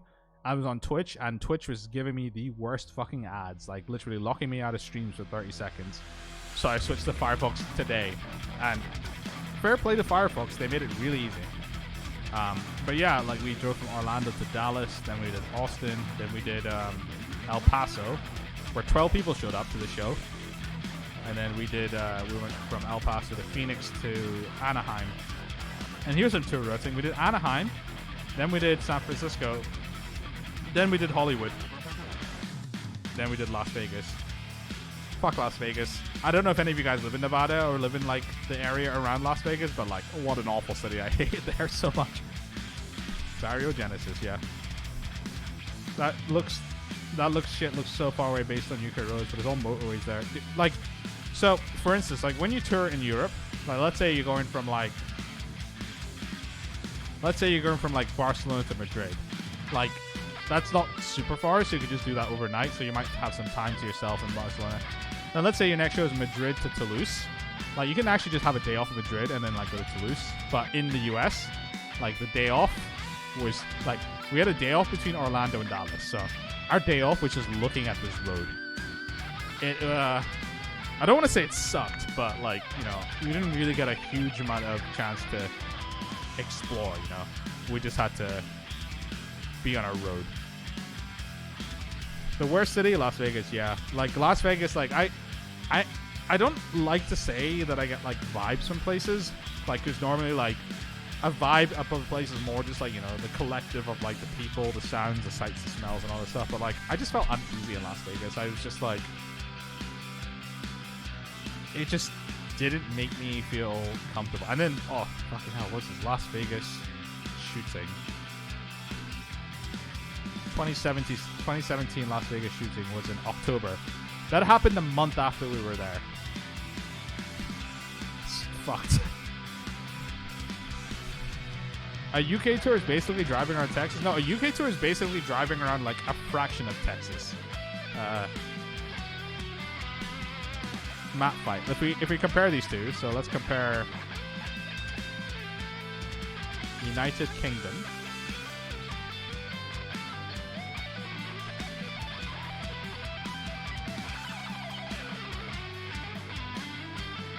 Texas is 2.87 times as big as the United Kingdom, so a UK tour doesn't even like compare to Texas.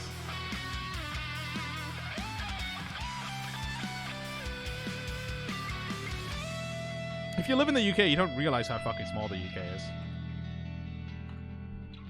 Texas is what, like 29 million people. So not as dense as the UK for sure, but like still, it's like half the population of the UK. Want to compare it to Portugal? In 6 hours, you drive around the whole country from top to bottom. Okay. Let's compare.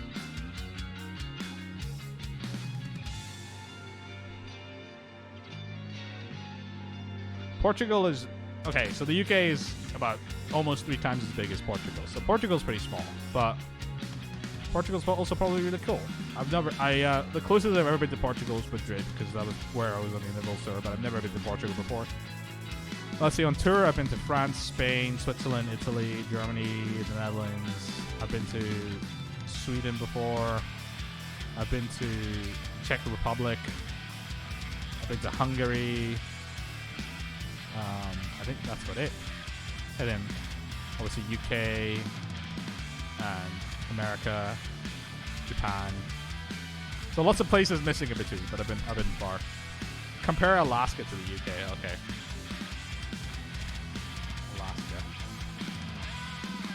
Alaska is 7 times as big as the UK. More than welcome. We have sun and cheap beer, also good wine. Yeah, no, Portuguese wine is great. Speaking of wine, I'm gonna pour myself the rest of this.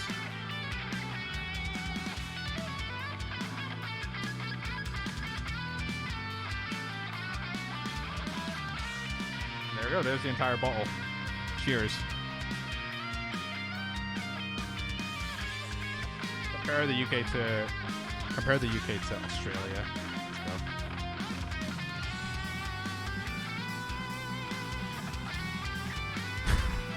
Far 1.67 times as big as the United Kingdom. I wish I had wine. Carlsberg for me. I mean, it is what it is. Like I do enjoy beer from time to time. Kampai. Cheers. Alright, the Scottish for cheers is the Scottish Gaelic for cheers is sorry, Scottish Gaelic for cheers is Slanjava. So Slanjava chat. Thanks for joining me this evening. It's been great having you. It's been great to reminisce over touring. It really, really has been. It's been a lot of fun. I used to buy cheap shit wines from Spar and paint in uni. Oh, I mean, like, uni was just whatever, right? I went to university in 2008, and I remember you could buy like fucking £1 pints and like £1 shots in places. I'm just like, that's impossible. Imagine buying like a pint or a shot for like £1. It's just unthinkable. A pound's like $1.80 for US people. It's about 120 euros for Europeans. Also, how's the levels, by the way? Like, just making sure that I'm audible over Invent the Universe. Also, I'm gonna look into Hades as well. Like, let's see. I don't actually own the game. Let's buy Hades. £19.49. Better like this? Okay, cool. Yeah, I turned it down a little bit. I like was not paying attention to the levels. Dude, do Scottish people just have a ridiculous alcohol tolerance? Well, I don't know if you can tell from my very Western European complexion, but I wasn't born in Scotland. And I'm actually very lucky to have the alcohol tolerance that I have because my dad just had a strong alcohol tolerance, and so did I, as a result. So, not to flex on you guys, but I'm gonna show you my internet speeds. So, it's climbing. Oh, it's hit 51, 56, 58, 59. So, if I wasn't streaming, it could probably hit about 100. Maybe it's the culture, not genes. Yeah, I feel you're just absorbing the drinking culture, yeah. Particles Collide. Fun song. Yeah, we're hitting 75.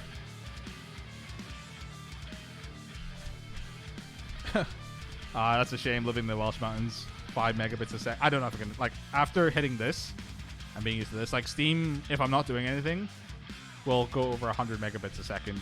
It's fucking insane.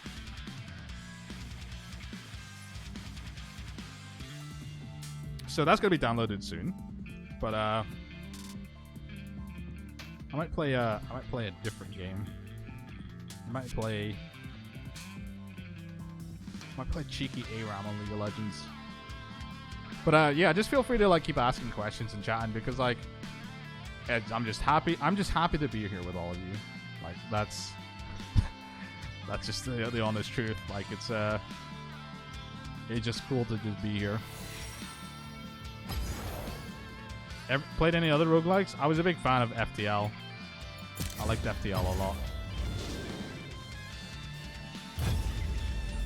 I never played Binding of Isaac. I played FTL, and then I think was FTL my only roguelike? I'm not sure.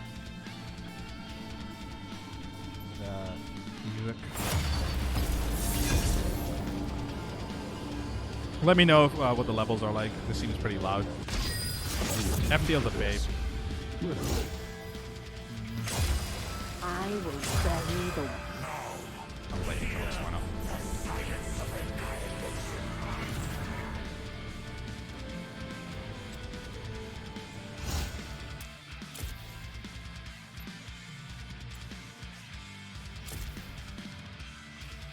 FTL's the shit. Set course in AL with the unofficial soundtrack to that for me. Oh, that's cool. Man, League looks different when I played it in 2011. Oh yeah, League is... Oh wait, there's Lee Sin. Your will, my hand. Lee Sin is my champ. I'm a Lee Sin one trick. League's a little loud. Okay, cool. Let me turn it down.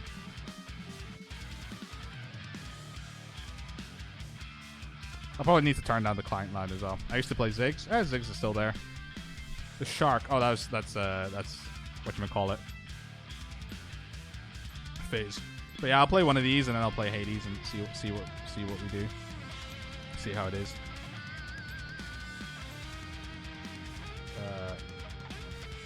need to change my what I'm streaming though on League. How the fuck did I do that? Edit. Oh yeah, here we go. League of Legends. But yeah, I'm not gonna pay attention to this game. I'm just gonna talk to you guys. So feel free to hit me with a good shit. Here's plenty solo as well.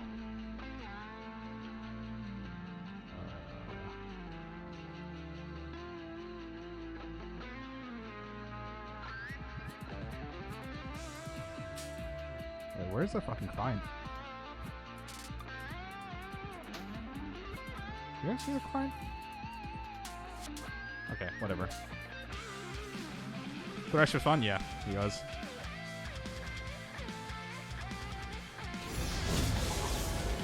Okay, this might be quite loud, so let me know.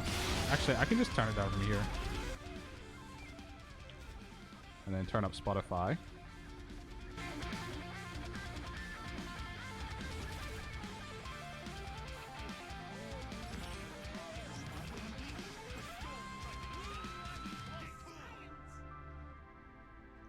We'll see how League of Legends is after a bottle of wine.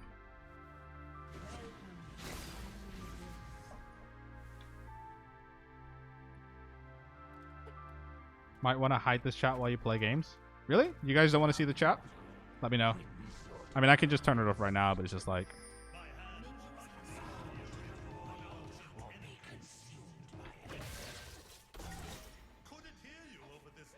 Is it distracting? Are there some plans for new merch? I'm planning to get t-shirts and don't want to miss out on the news. So no plans for new merch. I'm just trying to get like all these orders like sent out.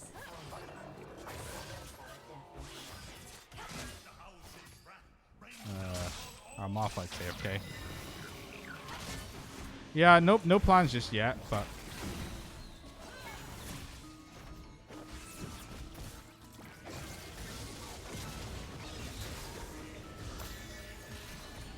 I want to see some MLG plays. Oh yeah, you'll see some very MLG plays, as in like me after a bottle of wine plays.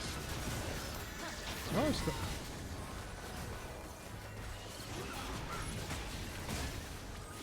I'm gonna die.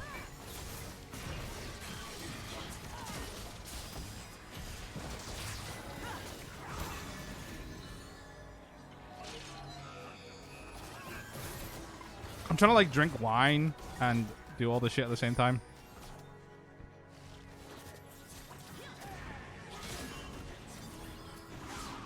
Any of you guys play League? I'm really sorry if you do, but yeah, any of you guys play League?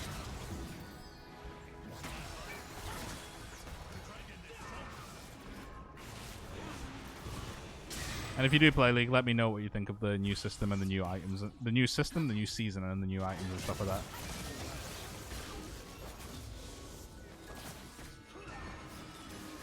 If you see me looking down there, it's because I'm looking at chat in Streamlabs.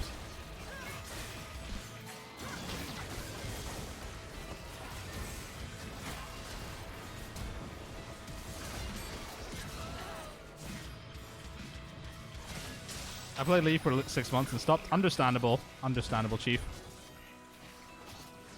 This game is like, there's so much to it that I feel like you need to just know how like 150 champions work. And you need to like deal with like toxic teammates and stuff like that.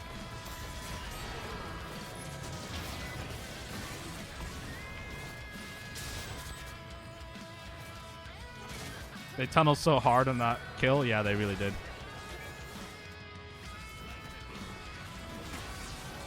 It was a pretty tame ARAM though. So this mode of League, everybody goes in the middle and everybody goes in one lane. Really? Okay. I could definitely tell that. I've been drinking, just missing everything.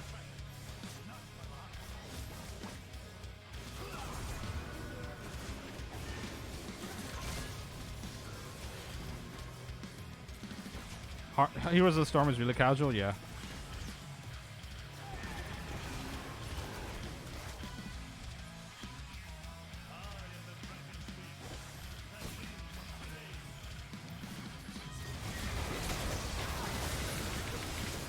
just died. I haven't tried that DC Comics 1 Infinity. Oh, hey, Chewy. Nice to see you. Just drinking. Just got a free affiliate pass this evening. I'm just playing one game of League before I play Hades, I think.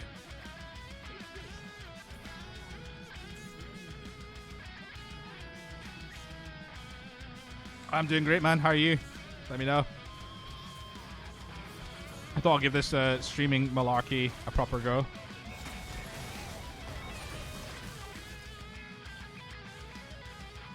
Morgana, Senna, and Ashe. Yeah.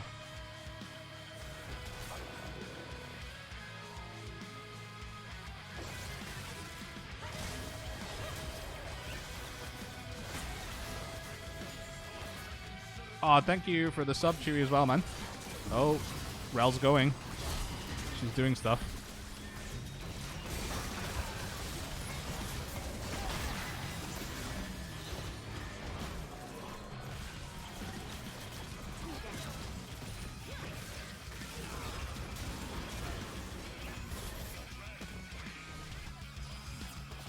Oh, you played StarCraft 2. I'm so bummed about StarCraft 2. Like, the fact that Blizzard hates the game.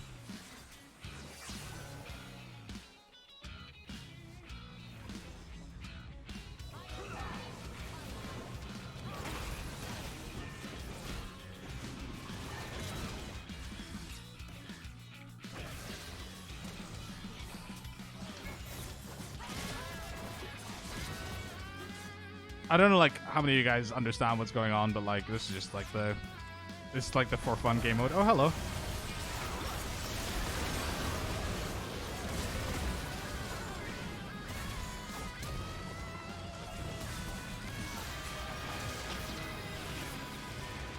Nice. Fun chat.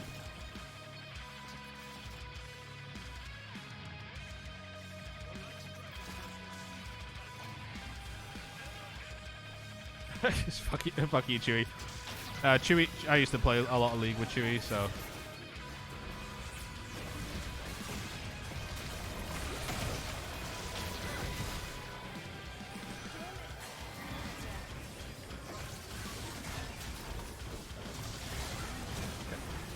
I died.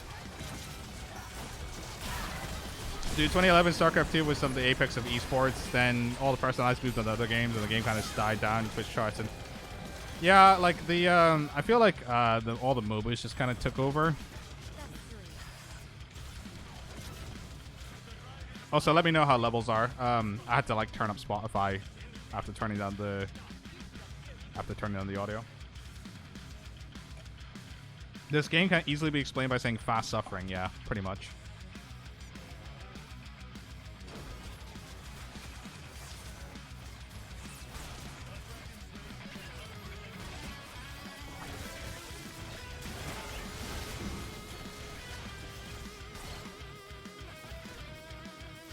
Okay, I'm trying to do something dumb here.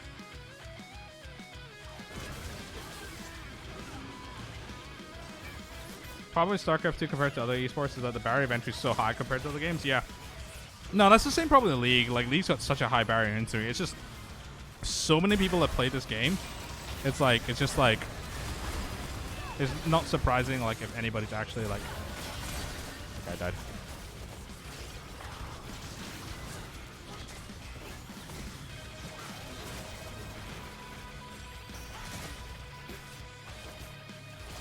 My brother was saying to me that League's a really hard game to play while streaming because you can't really pay attention to the chat, and he's like, absolutely right. Like, I'm trying to like look at chat and be like, oh, look at League, and like, I'm not. I'm just, I'm not paying attention at all.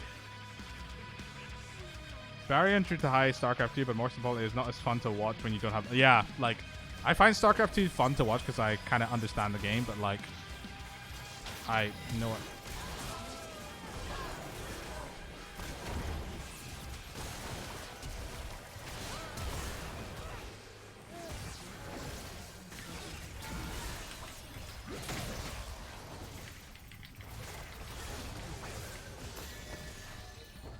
How did I not die? Okay, cool.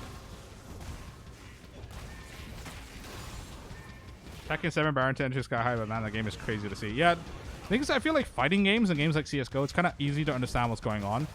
Whereas like you guys are probably watching this, and if you don't play League of Legends, you're just like, what the hell is actually going on? Okay, I'm just dead. Okay, no, I'm not dead. Thank you. Thing is, like, League is really popular, but League is really popular because it's free, right? So, like, there's like, you can like get into this game with like no barrier for entry in terms of the financial barrier, and like the game runs on a potato. It's just exploding color soup. Yeah, I would agree. League is exploding color soup. Like, I understand a lot of these interactions going on, but like, if you don't play this game, that you don't know. It's like, there's like no in between. You either understand it or you don't. StarCraft 2, you have to learn loads of hotkeys and strategies. Yeah, absolutely. Is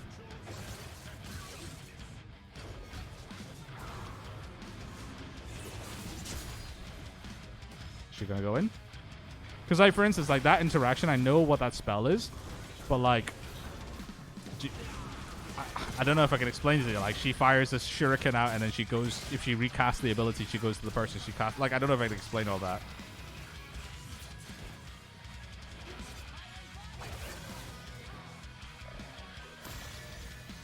Kind of late.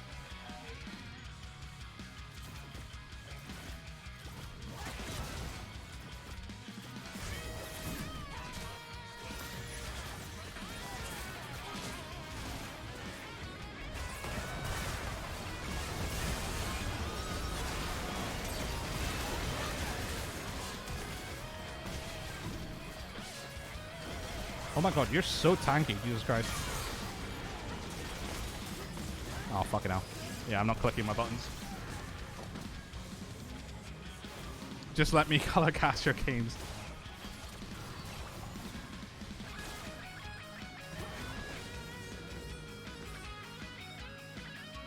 Oh, is this the indie bit in Dark and whatchamacallit, Dark Ages? Yeah, it is.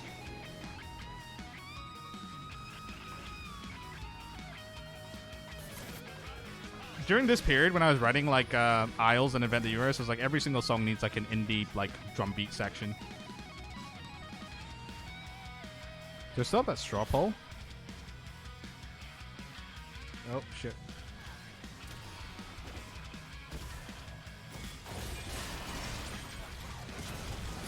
Go on, Rel.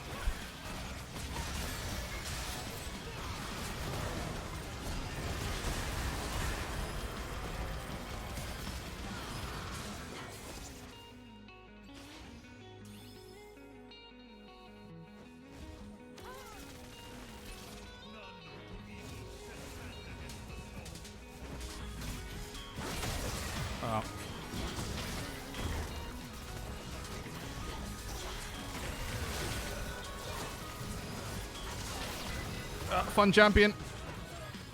Were all the 6-string guitars in this album 6-string strat? Yep, all the 6 strings in this guitar are my strat, and all the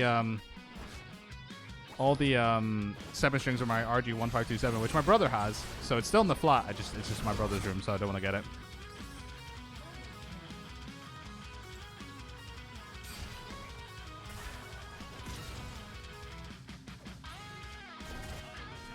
This is just a gent riff.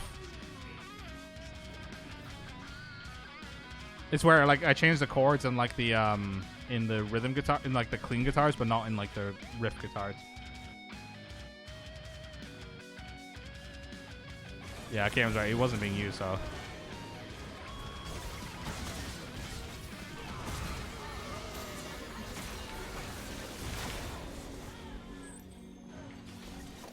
Jeez, this champion's broken.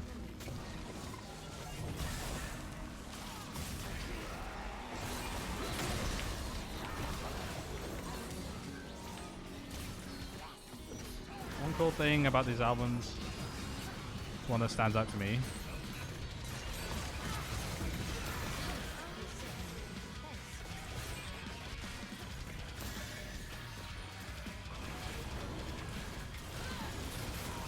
are we just gonna win this game?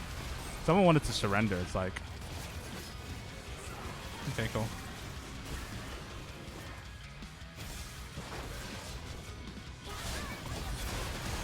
That was ambitious. Oh, Malphite. What the hell's going on? I can't pit.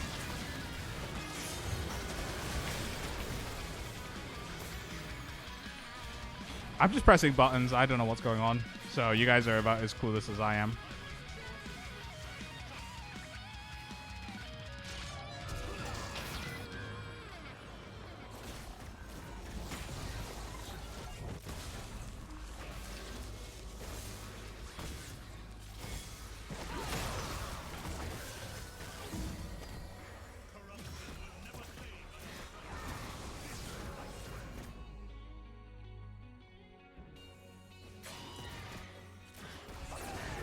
I definitely shouldn't drink more wine. I think one bottle of wine should be the limit.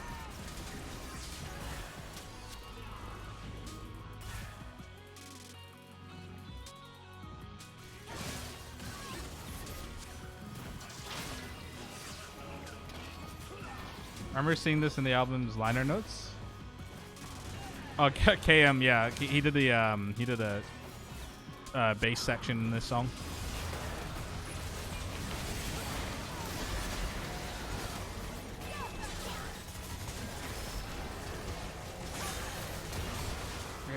Yeah, KM did like a bass bit in Expansion, I think. No, I meant KM guest appearance on stream, but I don't know about the album. Oh, guess I mean, he can show up on stream whenever he wants to. I think he's too shy. So much of Event the Universe is like, this is a gent riff. Hello. I mean, I don't know what you guys think about it. Like when I hear about this, I'm kind of like. When I hear it, I'm kind of like, I'm very, like, proud of all this stuff. But at the same time, I'm just like, I could see the influences.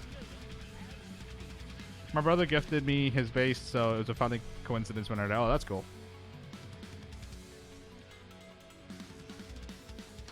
Cool, brother. Gifting bass. What the hell is going on?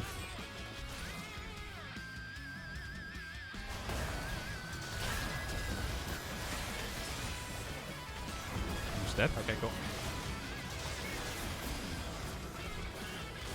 Ah.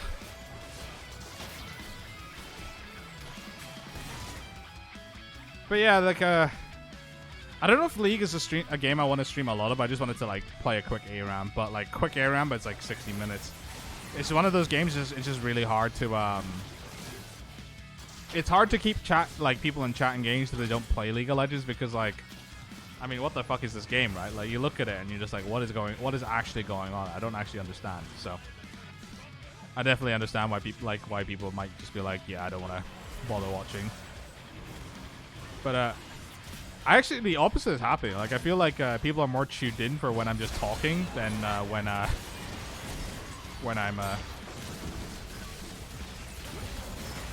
than when I'm actually playing.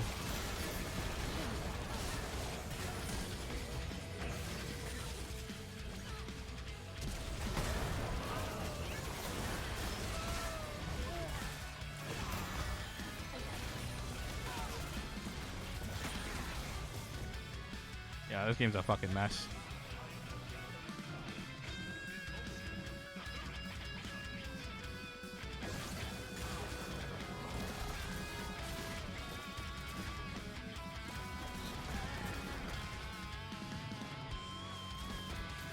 I kind of just want to get this game over with.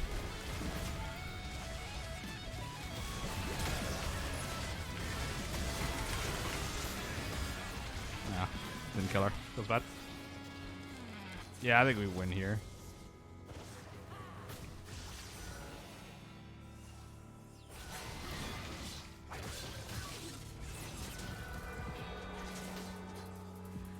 Speaking of bass, do you have any tips for guitarists trying to learn bass for recording? Don't think of bass as like an extended range guitar. Like you really have to treat it like its own instrument and like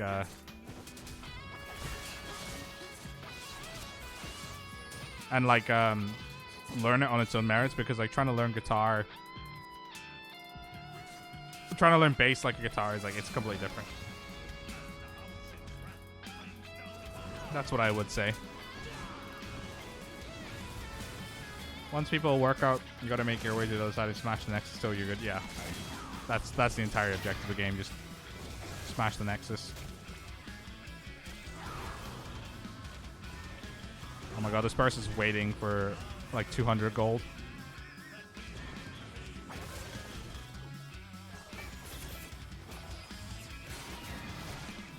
I just have to chill until this person is done.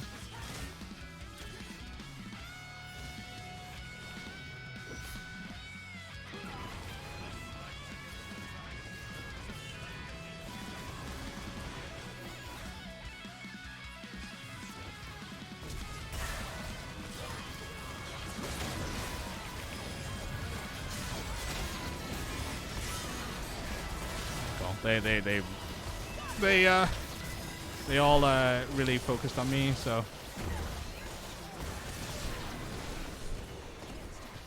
I think we're donezo. Then that's it. Pale blue dot.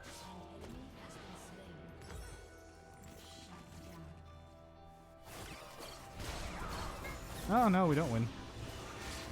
Actually, I lost that fight. That's whatever. Should I explain what's going on? Is that even worth?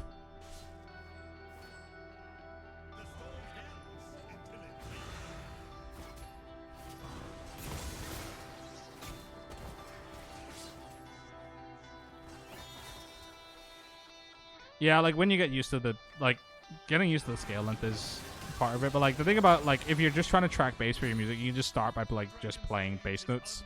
I.e. just like the root notes of the chords, and then you can go from there. You don't need to do anything complicated. Am I actually playing with anyone? No, but I'm going to play Hades after this, I think. Or try it out, at least. See what it's like. Down to hear explanations. Okay, so this game mode is called ARAM. All random, all middle. So you get a random champion, and there's only one lane. In League of Legends, there's normally 3 lanes. But that game mode would take too long, and it's too complicated for me, who's just drank an entire bottle of wine. So, I'm playing a champion called Lee Sin, who's awful, but I love him.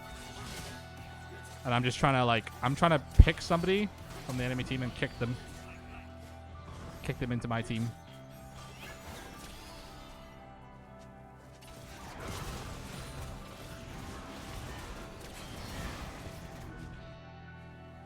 But nobody is stepping forward, so...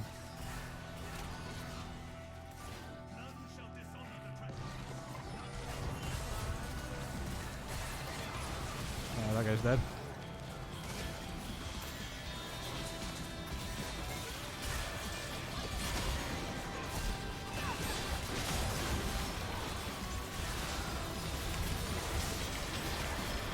Oh my god, they just do so much damage. That mouth, yeah, he got baited.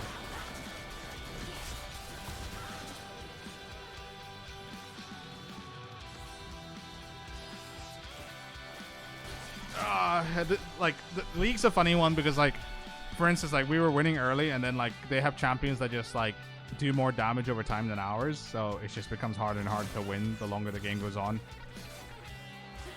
So, yeah. Oh, Sugar Shane Jams, thank you for the sub. Really appreciate it. Oh, this is so fun.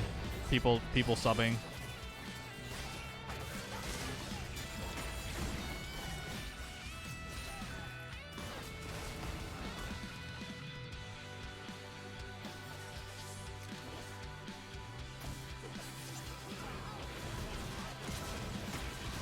This game is going a lot longer than I wanted it to. Normally ARAMs are pretty quick, but...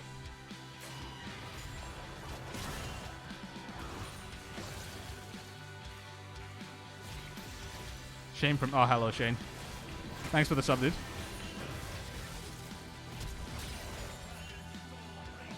Why are we pinging... Oh, Kaisa needs gold.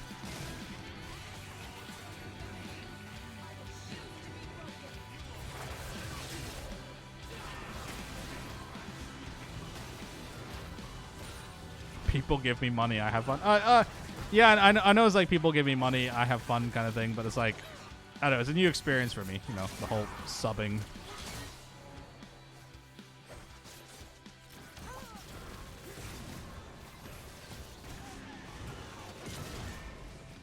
Sithu confirmed stripper. Thank you. Oh, hello.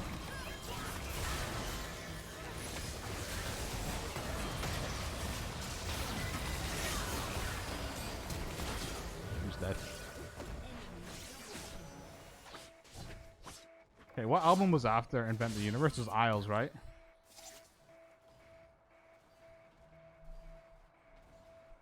Yeah, I think they win.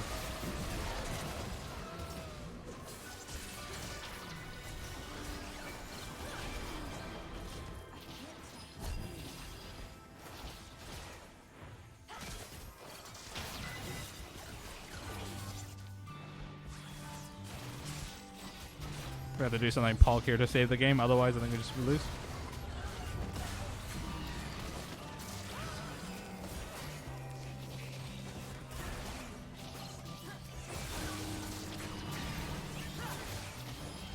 No, they should win.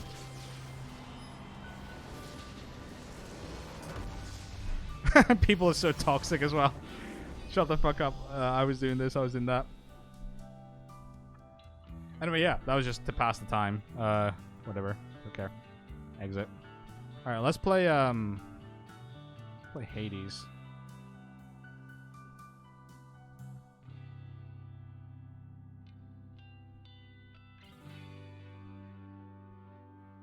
Thanks for everybody who's stuck around to this point. I don't know how much longer I'm gonna stream. It's been like 2 hours already, but yeah, I'm gonna play a little bit of Hades, see what it's like. You guys are gonna have to help me out with this game, if any of you played it.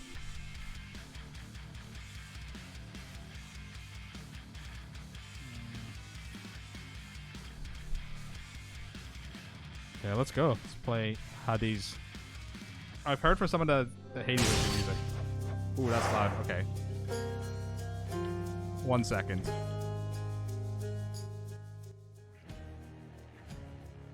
Okay, how's that for levels between me and Hades? Hades is 6 Supergiant, one of the best devs going. Didn't Mike play Hades? Yeah, I think he did, yeah. Settings. Yeah, okay, they seem good. Controls. Attack, left click, dash space. Seem like relatively normal controls, okay. It's on Switch, you can play it while pooping. I don't have a Switch, so yeah. How are levels like between my voice and Hades? Like, let me know. Is it all okay? I can hide chat as well if that will help.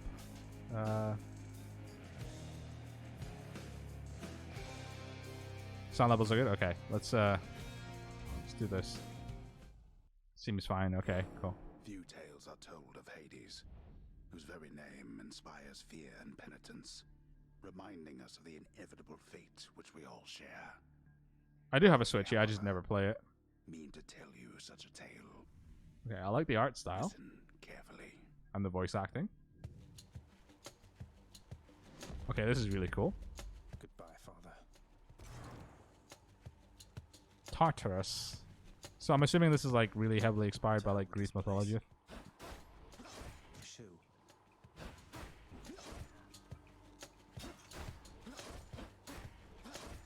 So this is like a charged attack.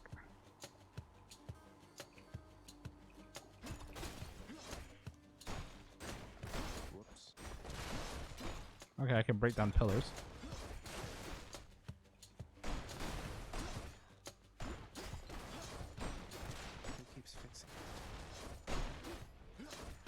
I can break down pillars and proceed. Okay, cool.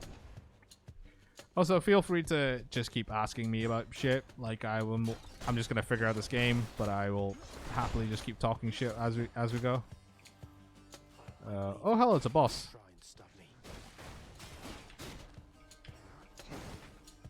Just run around him in a circle. GG easy.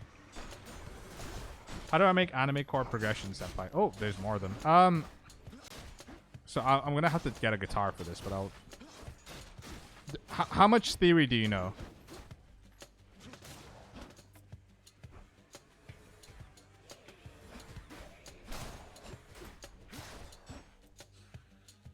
Because I feel like it depends on how does Marty make anime like cool. A little theory, okay. Heads up.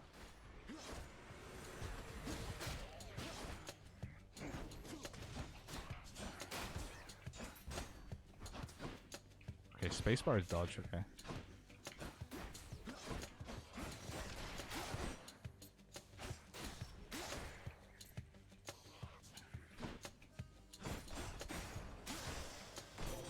There she is. Oh, thank you for the sub, Anne. It's got to be her. Then here goes nothing. In the name of Hades, Senpai, Olympus, I accept this message. 4, 5, 3, 6 chord progression is all you need. I was gonna say, Hail, noble cousin. Now, let's get you from that miserable place. just wait for I'll see that Athena all to of us upon Olympus finish do our speaking to me. part, beginning here with me. The red diamond is a special move, and then you gotta use it to be able to use the move again. Okay, cool.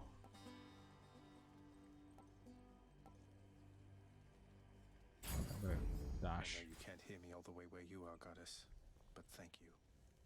Okay, so the anime chord progression I use is the 6 7 5 6 6 7 1 if 1 is minor. So if we're in C minor, let's change to me in full screen. He's live. Yes, I am live.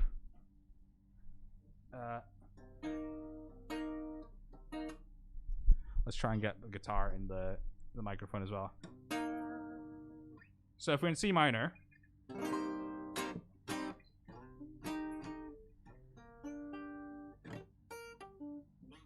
so chord 6 would be, so if we think of C minor, 1 2 3 4 5 6 7, and then back to 1, and each note, one of those notes is a chord. 1 2 3 4 5 6. So 6 7 6 5 6 6 7 6 7, and then back to 1. So the chord progression you probably hear a lot in anime is like,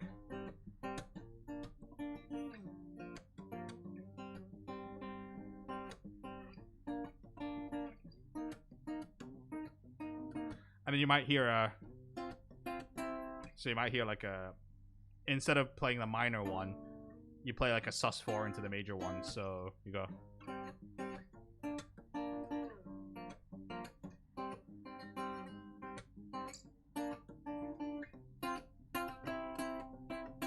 which is a very anime progression. You might also hear a 2-5 back into the 6, so you might hear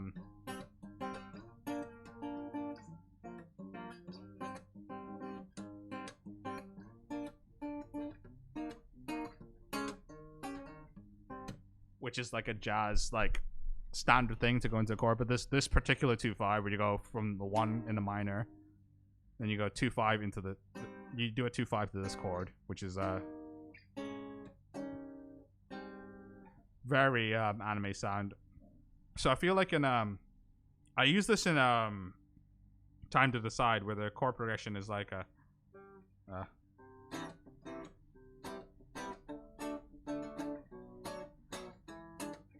wait, fuck, what is the chord progression of that song anyway? There's sort of weebly 2-5 where,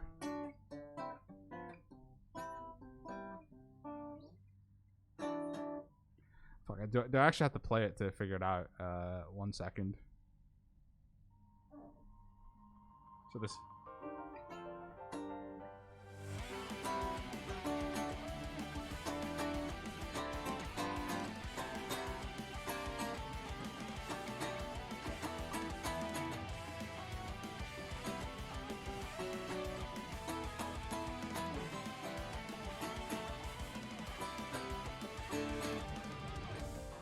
Yeah. So in that progression, it's like a. But instead of going down to this B minor, I go straight back to the 1. So.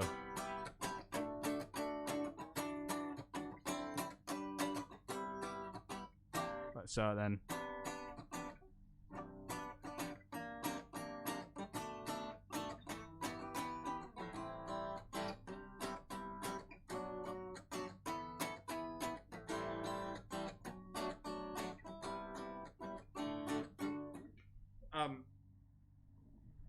there's a lot of stuff in that doesn't make sense if you don't know theory, and this is why I feel like knowing theory really helps, because it's like a common language for this kind of stuff.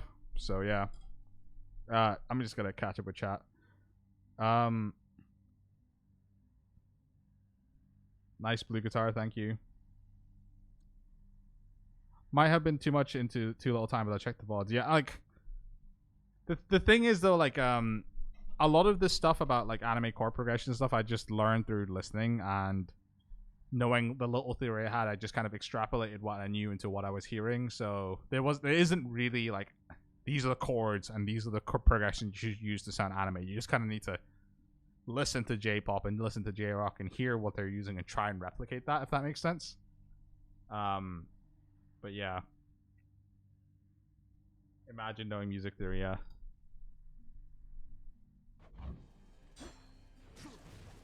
Oh. Hurt. Can't heal myself, but I can fight. I can't heal myself. Okay, that's good. Here I am. Looks very bullet helly.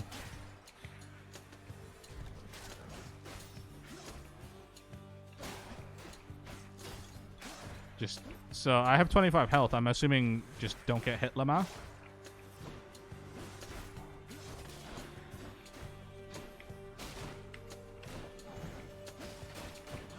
Yeah, just don't get hit, Lama. Wait, why is this thing shooting at me?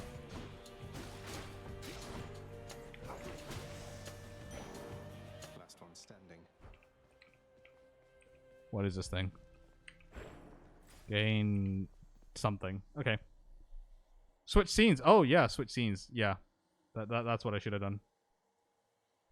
You guys actually can't see what I'm doing. That is, I don't want to make that same mistake again. This lad needs a stream deck. I really do, or something that like pings me, being like, "Yo, you're not actually displaying." Oh, that's a trap. Okay.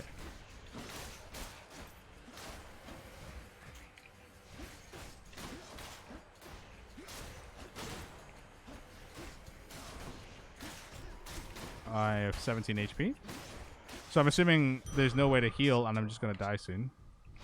That ought to keep me going for a bit. Oh, I got max health, but not actual health.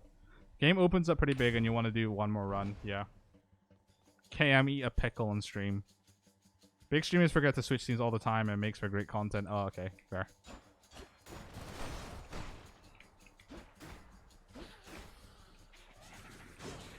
They absorbed my blow. Oh, now we have shields. Okay. But this is okay. So like this is a roguelike, right? So like I'll get different abilities depending on the run, and like different things will happen. I got hit by all of those. Seeing how long it knows. I was talking about photos for like the longest time before.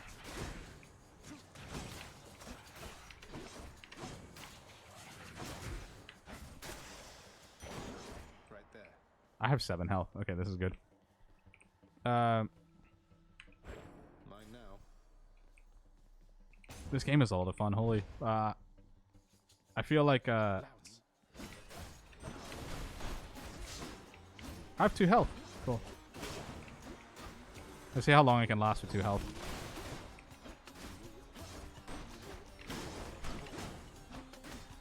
Not been close.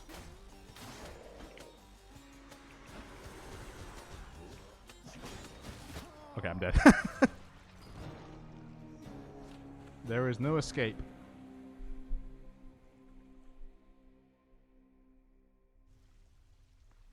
Okay. Damn it. I'm home.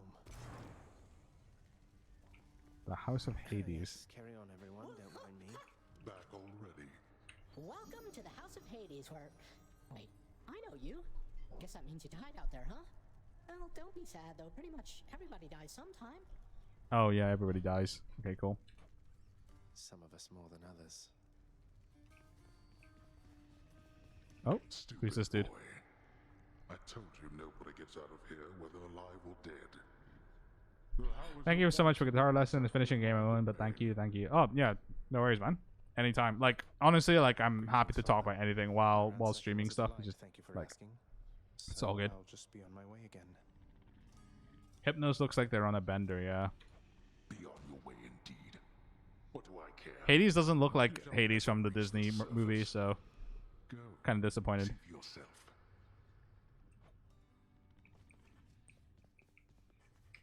Do I just have to like speak to random? Hello. Do not despair, child. Such setbacks are inevitable, and may Such be setbacks overcome are with inevitable. effort and with time. You made contact with the goddess Athena. She shall be true to her word. Okay, so it's pretty much just the Greek pantheon. I believe it, Nix. I'm grateful that you put us into contact. I know you took a considerable risk in reaching out. The risk is not to me. I expected the Olympians would involve themselves in this eventually. Reveal to them no more than they already know. Speaking of guitar stuff, what do you think that made you broke through when writing chord progressions and stuff? Was there a tutorial lesson, CBD kind of thing? Yes, we are. I honestly Then don't go. even know. Like, I'm gonna stop playing after this. 'Cause I'm gonna end the stream relatively soon because I'm gonna just talk about stuff. We had what was the album order? There was Invent the Universe into Isles. I can't remember what I did with Isles. Just play Sky again.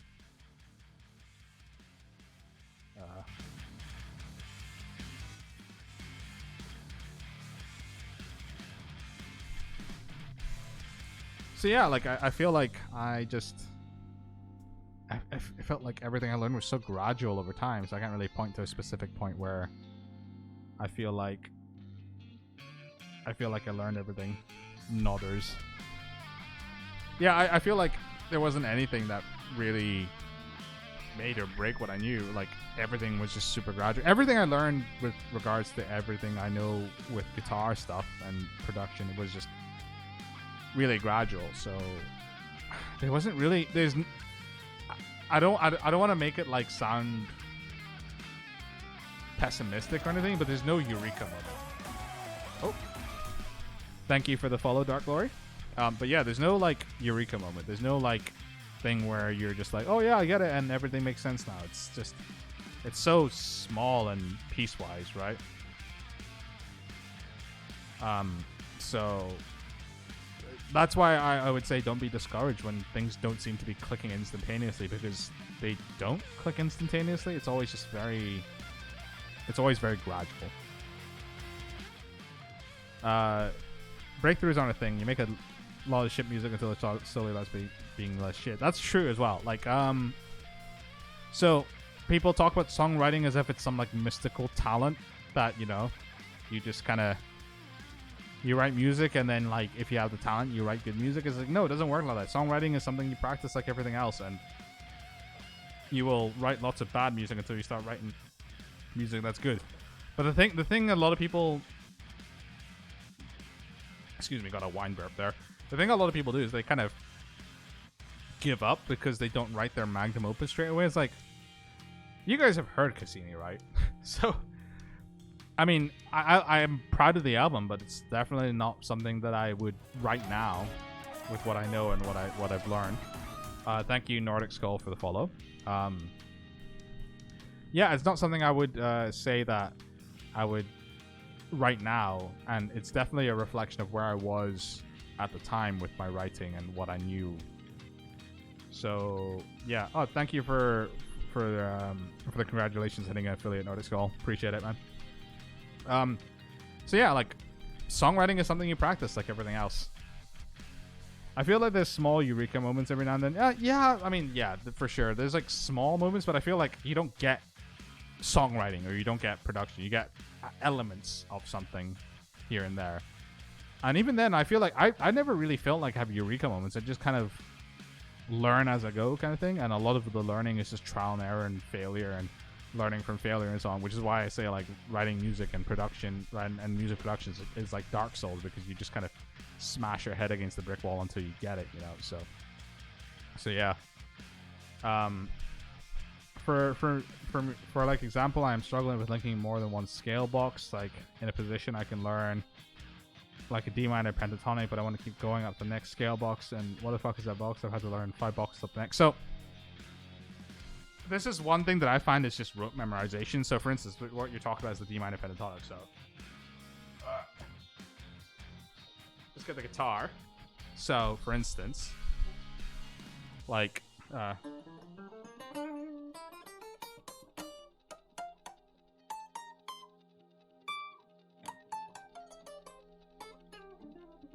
that's all just memorization. Like, there's nothing special about that. I've just memorized D minor in every single position.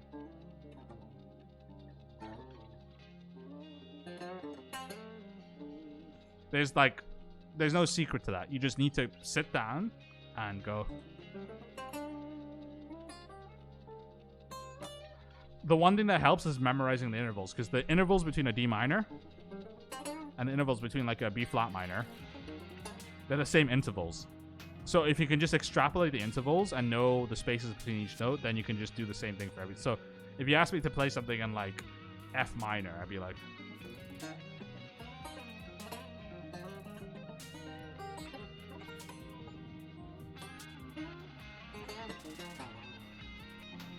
So I memorized all the positions, but I also know the intervals, so I can I know where the notes are and what the notes sound like and what the next note sounds like, if that makes sense.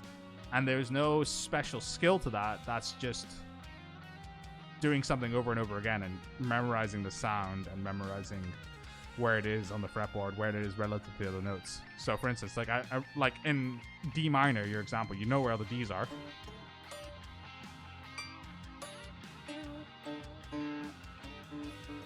And then if you know all the Ds, then you know that, the D minor scale is tone to the second and semitone, tone, tone, semitone, tone, tone.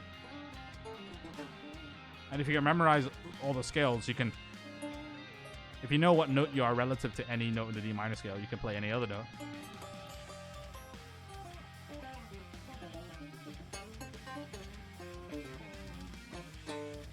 So the thing I'm trying to say is like there's no secret. It's just memorization and knowledge, if that makes sense.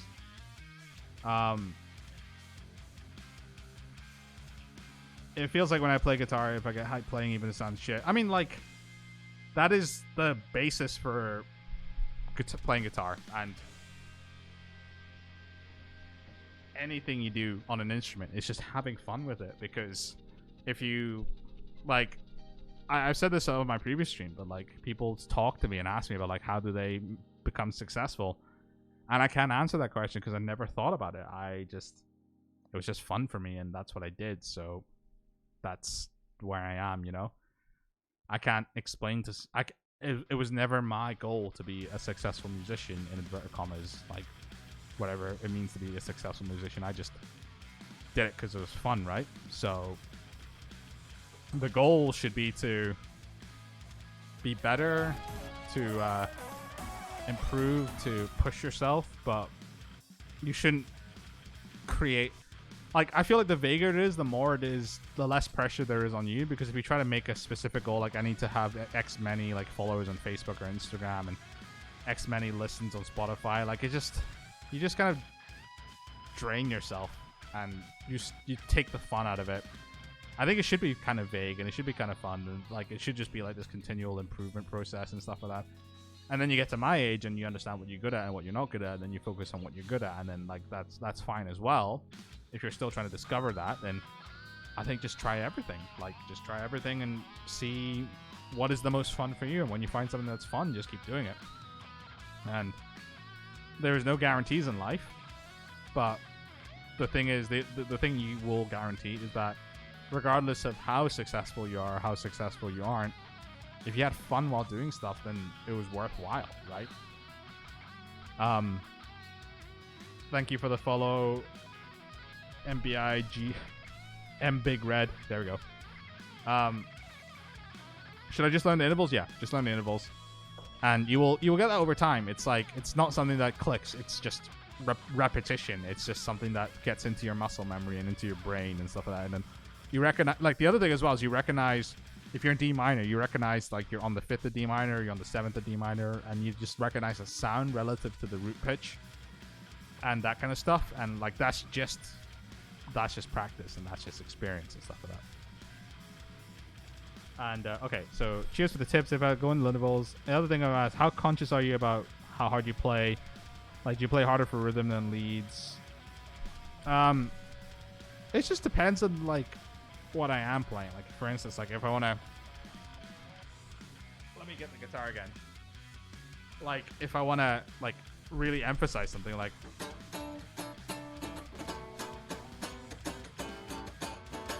I'll hit the strings hard, but like it just depends on the vibe you want to get across. And like this is like something really vague.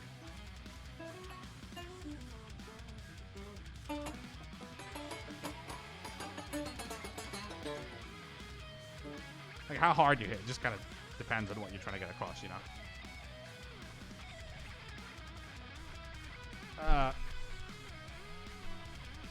I want to start songwriting, but I have no idea where to start. All I know is I love to sing. Just start with that then. Like if you love to sing, write lyrics, write melodies, and then once you write lyrics and melodies, then you can kind of think, you know, if you play an instrument, you can think of chords and stuff like that, or and so on. Like it's honestly just start with what you know and what you enjoy and go from there. Like I don't know.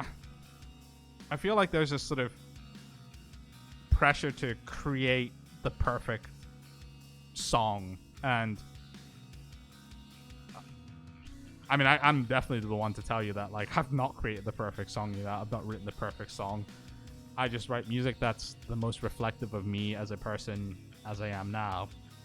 So just do what you want to do now, kind of thing. And if you're not happy with what you're writing now, that's fine, but just, you know, finish the songs, because like it's all part of practice. It's all part of like, you know, the learning curve. So that's I feel like that's the most dangerous thing for all the people trying to learn how to write music. It's like they kind of just give up and be like, this is not what I want to write. This doesn't sound like X artist, or doesn't sound as good as I expected. It's like, just write it. Just finish writing it, because like you're not gonna get any better unless you actually just finish that and move on and do the next thing, kind of thing. If you know what I mean. You just kind of need to accept where you are in terms of your songwriting level now, and then write like that. And then what you will write next will be an improvement based on what you did last, because you've already learned everything you've learned while writing the last thing, and then you'll pass it on into the next thing, if that makes sense. Cool. So good luck, Lantern. Yep, definitely good luck. It's not easy, but it's definitely enjoyable. I think it's worth it. Doing a 24-hour challenge on 5-HTB starting tomorrow. Good luck for that. After learning music theory from my teaching, I almost had to forget the rules of it so I could actually make music. It's weird. Yeah, it's like, that's the thing. Like some people like focus on the rules so much that they kind of forget that you need to apply the rules, and some people focus on just like, oh, I need to write music, that they forget that there's like a rule set that you can use to like give you a starting point for everything.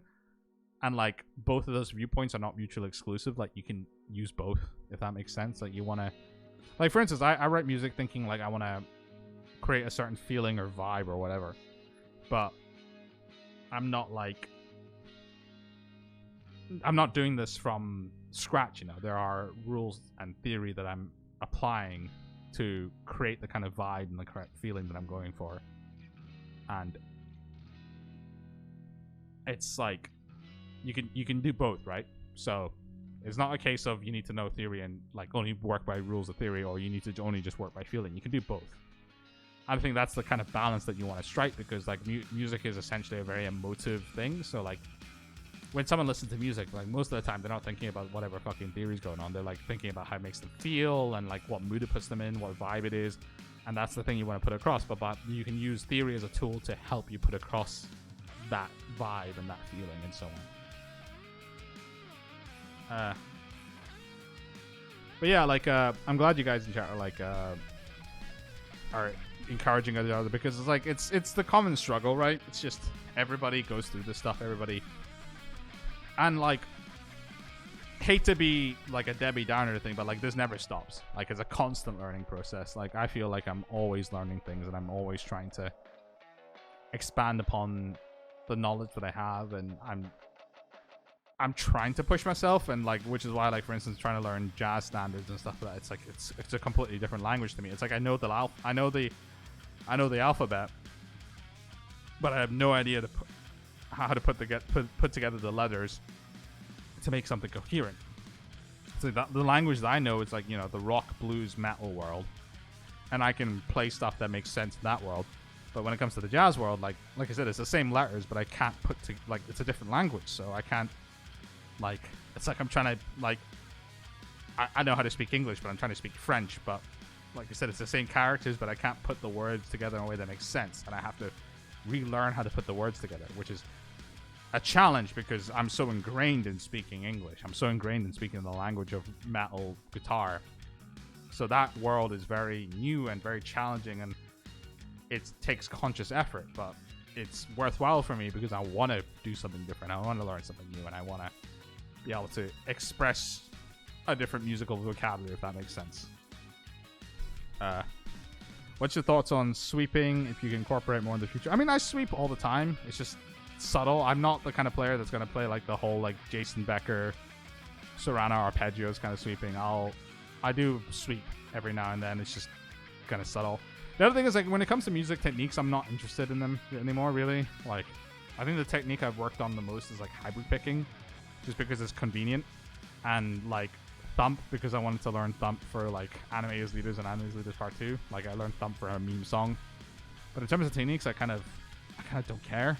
Like, I feel like I know what I need to know to express myself musically. I feel like the thing that I need to work on is the actual knowledge part, but which is a different challenge. But I think another thing is identifying what you need to learn and what you need to work on as well. So for me, like, the thing I want to work on is like my jazz vocabulary, and identifying where I fall short is what I need to like point myself in the right direction, if that makes sense.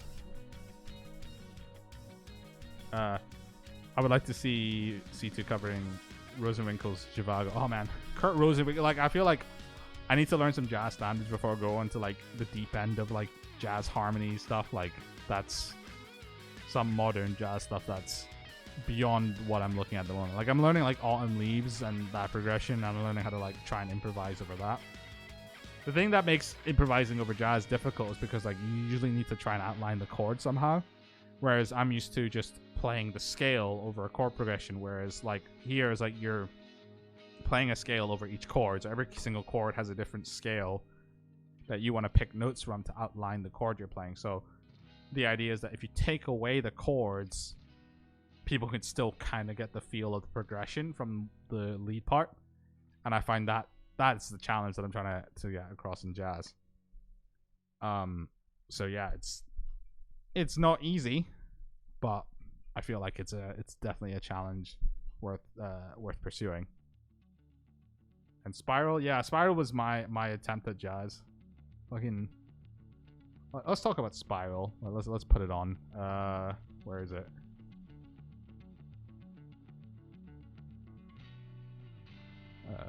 Let's go to, because I think I uploaded it as a single, right?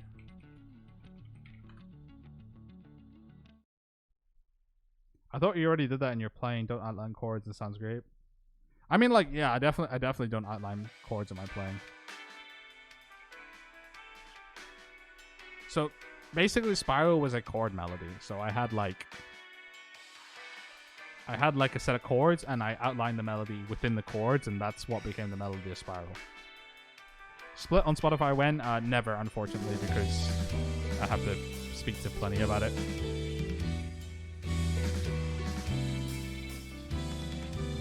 Trying to get the levels right here. But yeah, that melody is just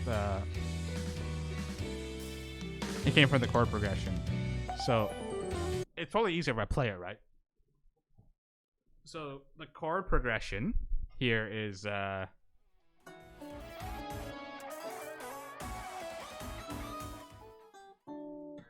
Louis is my name. Thank you for the follow. So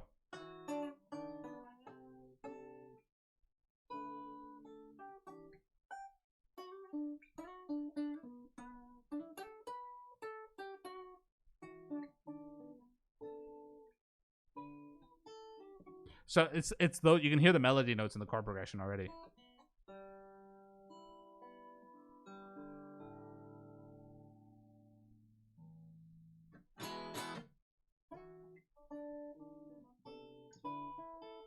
So it became easy to be like,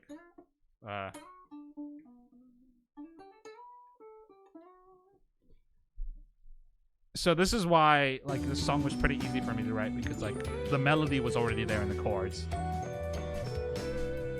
Play the Mario Kart. Like I wish I knew it.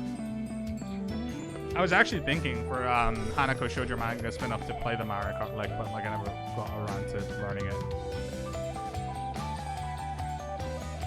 What is the Mario Kart lick as well? Like I've already looked it up, obviously.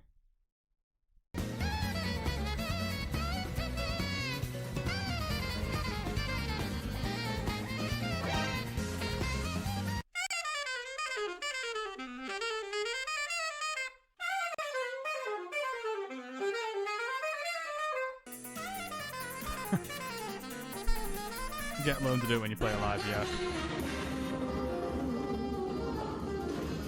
They're playing Spain.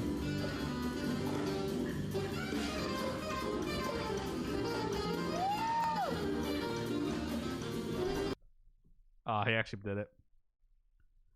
But yeah, like yeah, just for the flex for sure. Actually, I can't play it because streaming, but like this song is very heavily influenced by Pat Metheny, Orchestrion. And this part, I had a different guitar part, but like I changed the guitar part to match the piano that Luke Martin had sent me. So yeah, yeah. It's just like I said, jazz is just like it's like a different language, right? I already know the alphabet. Like I know English alphabet, but I just can't put the letters together, you know. It's not like learning a completely different language, because like I said, I already know the alphabet, but the letters in the alphabet are pronounced different, and the way they put together to make words is different. So that's where the challenge is.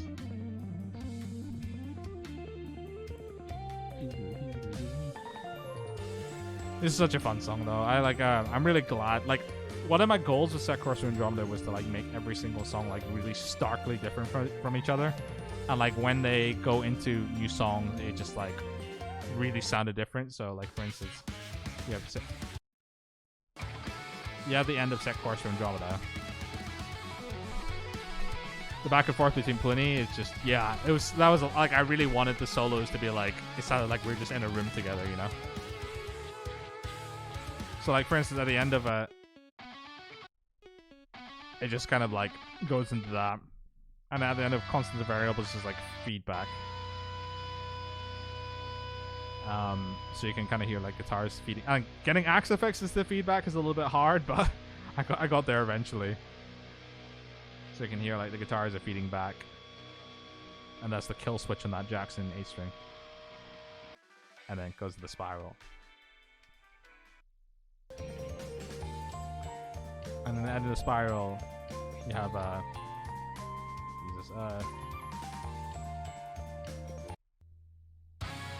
yeah, you go into Beyond the Boundary, which is like a huge shift. And then I just, like I said, I wanted the transition to be really stark, because for the first half of the album, I wanted each song to be really different and then like really stark transitions. And then when you go to the second half with the Andromedan, I wanted every song to like perfectly flow into each other, if that makes sense. I'm gonna put Isles back on. Are you getting a quad cortex or sticking to Galactic effects? I'm gonna look into getting a quad cortex. I'm definitely interested in what they're doing with the good old Helix stuff. Sorry, one second.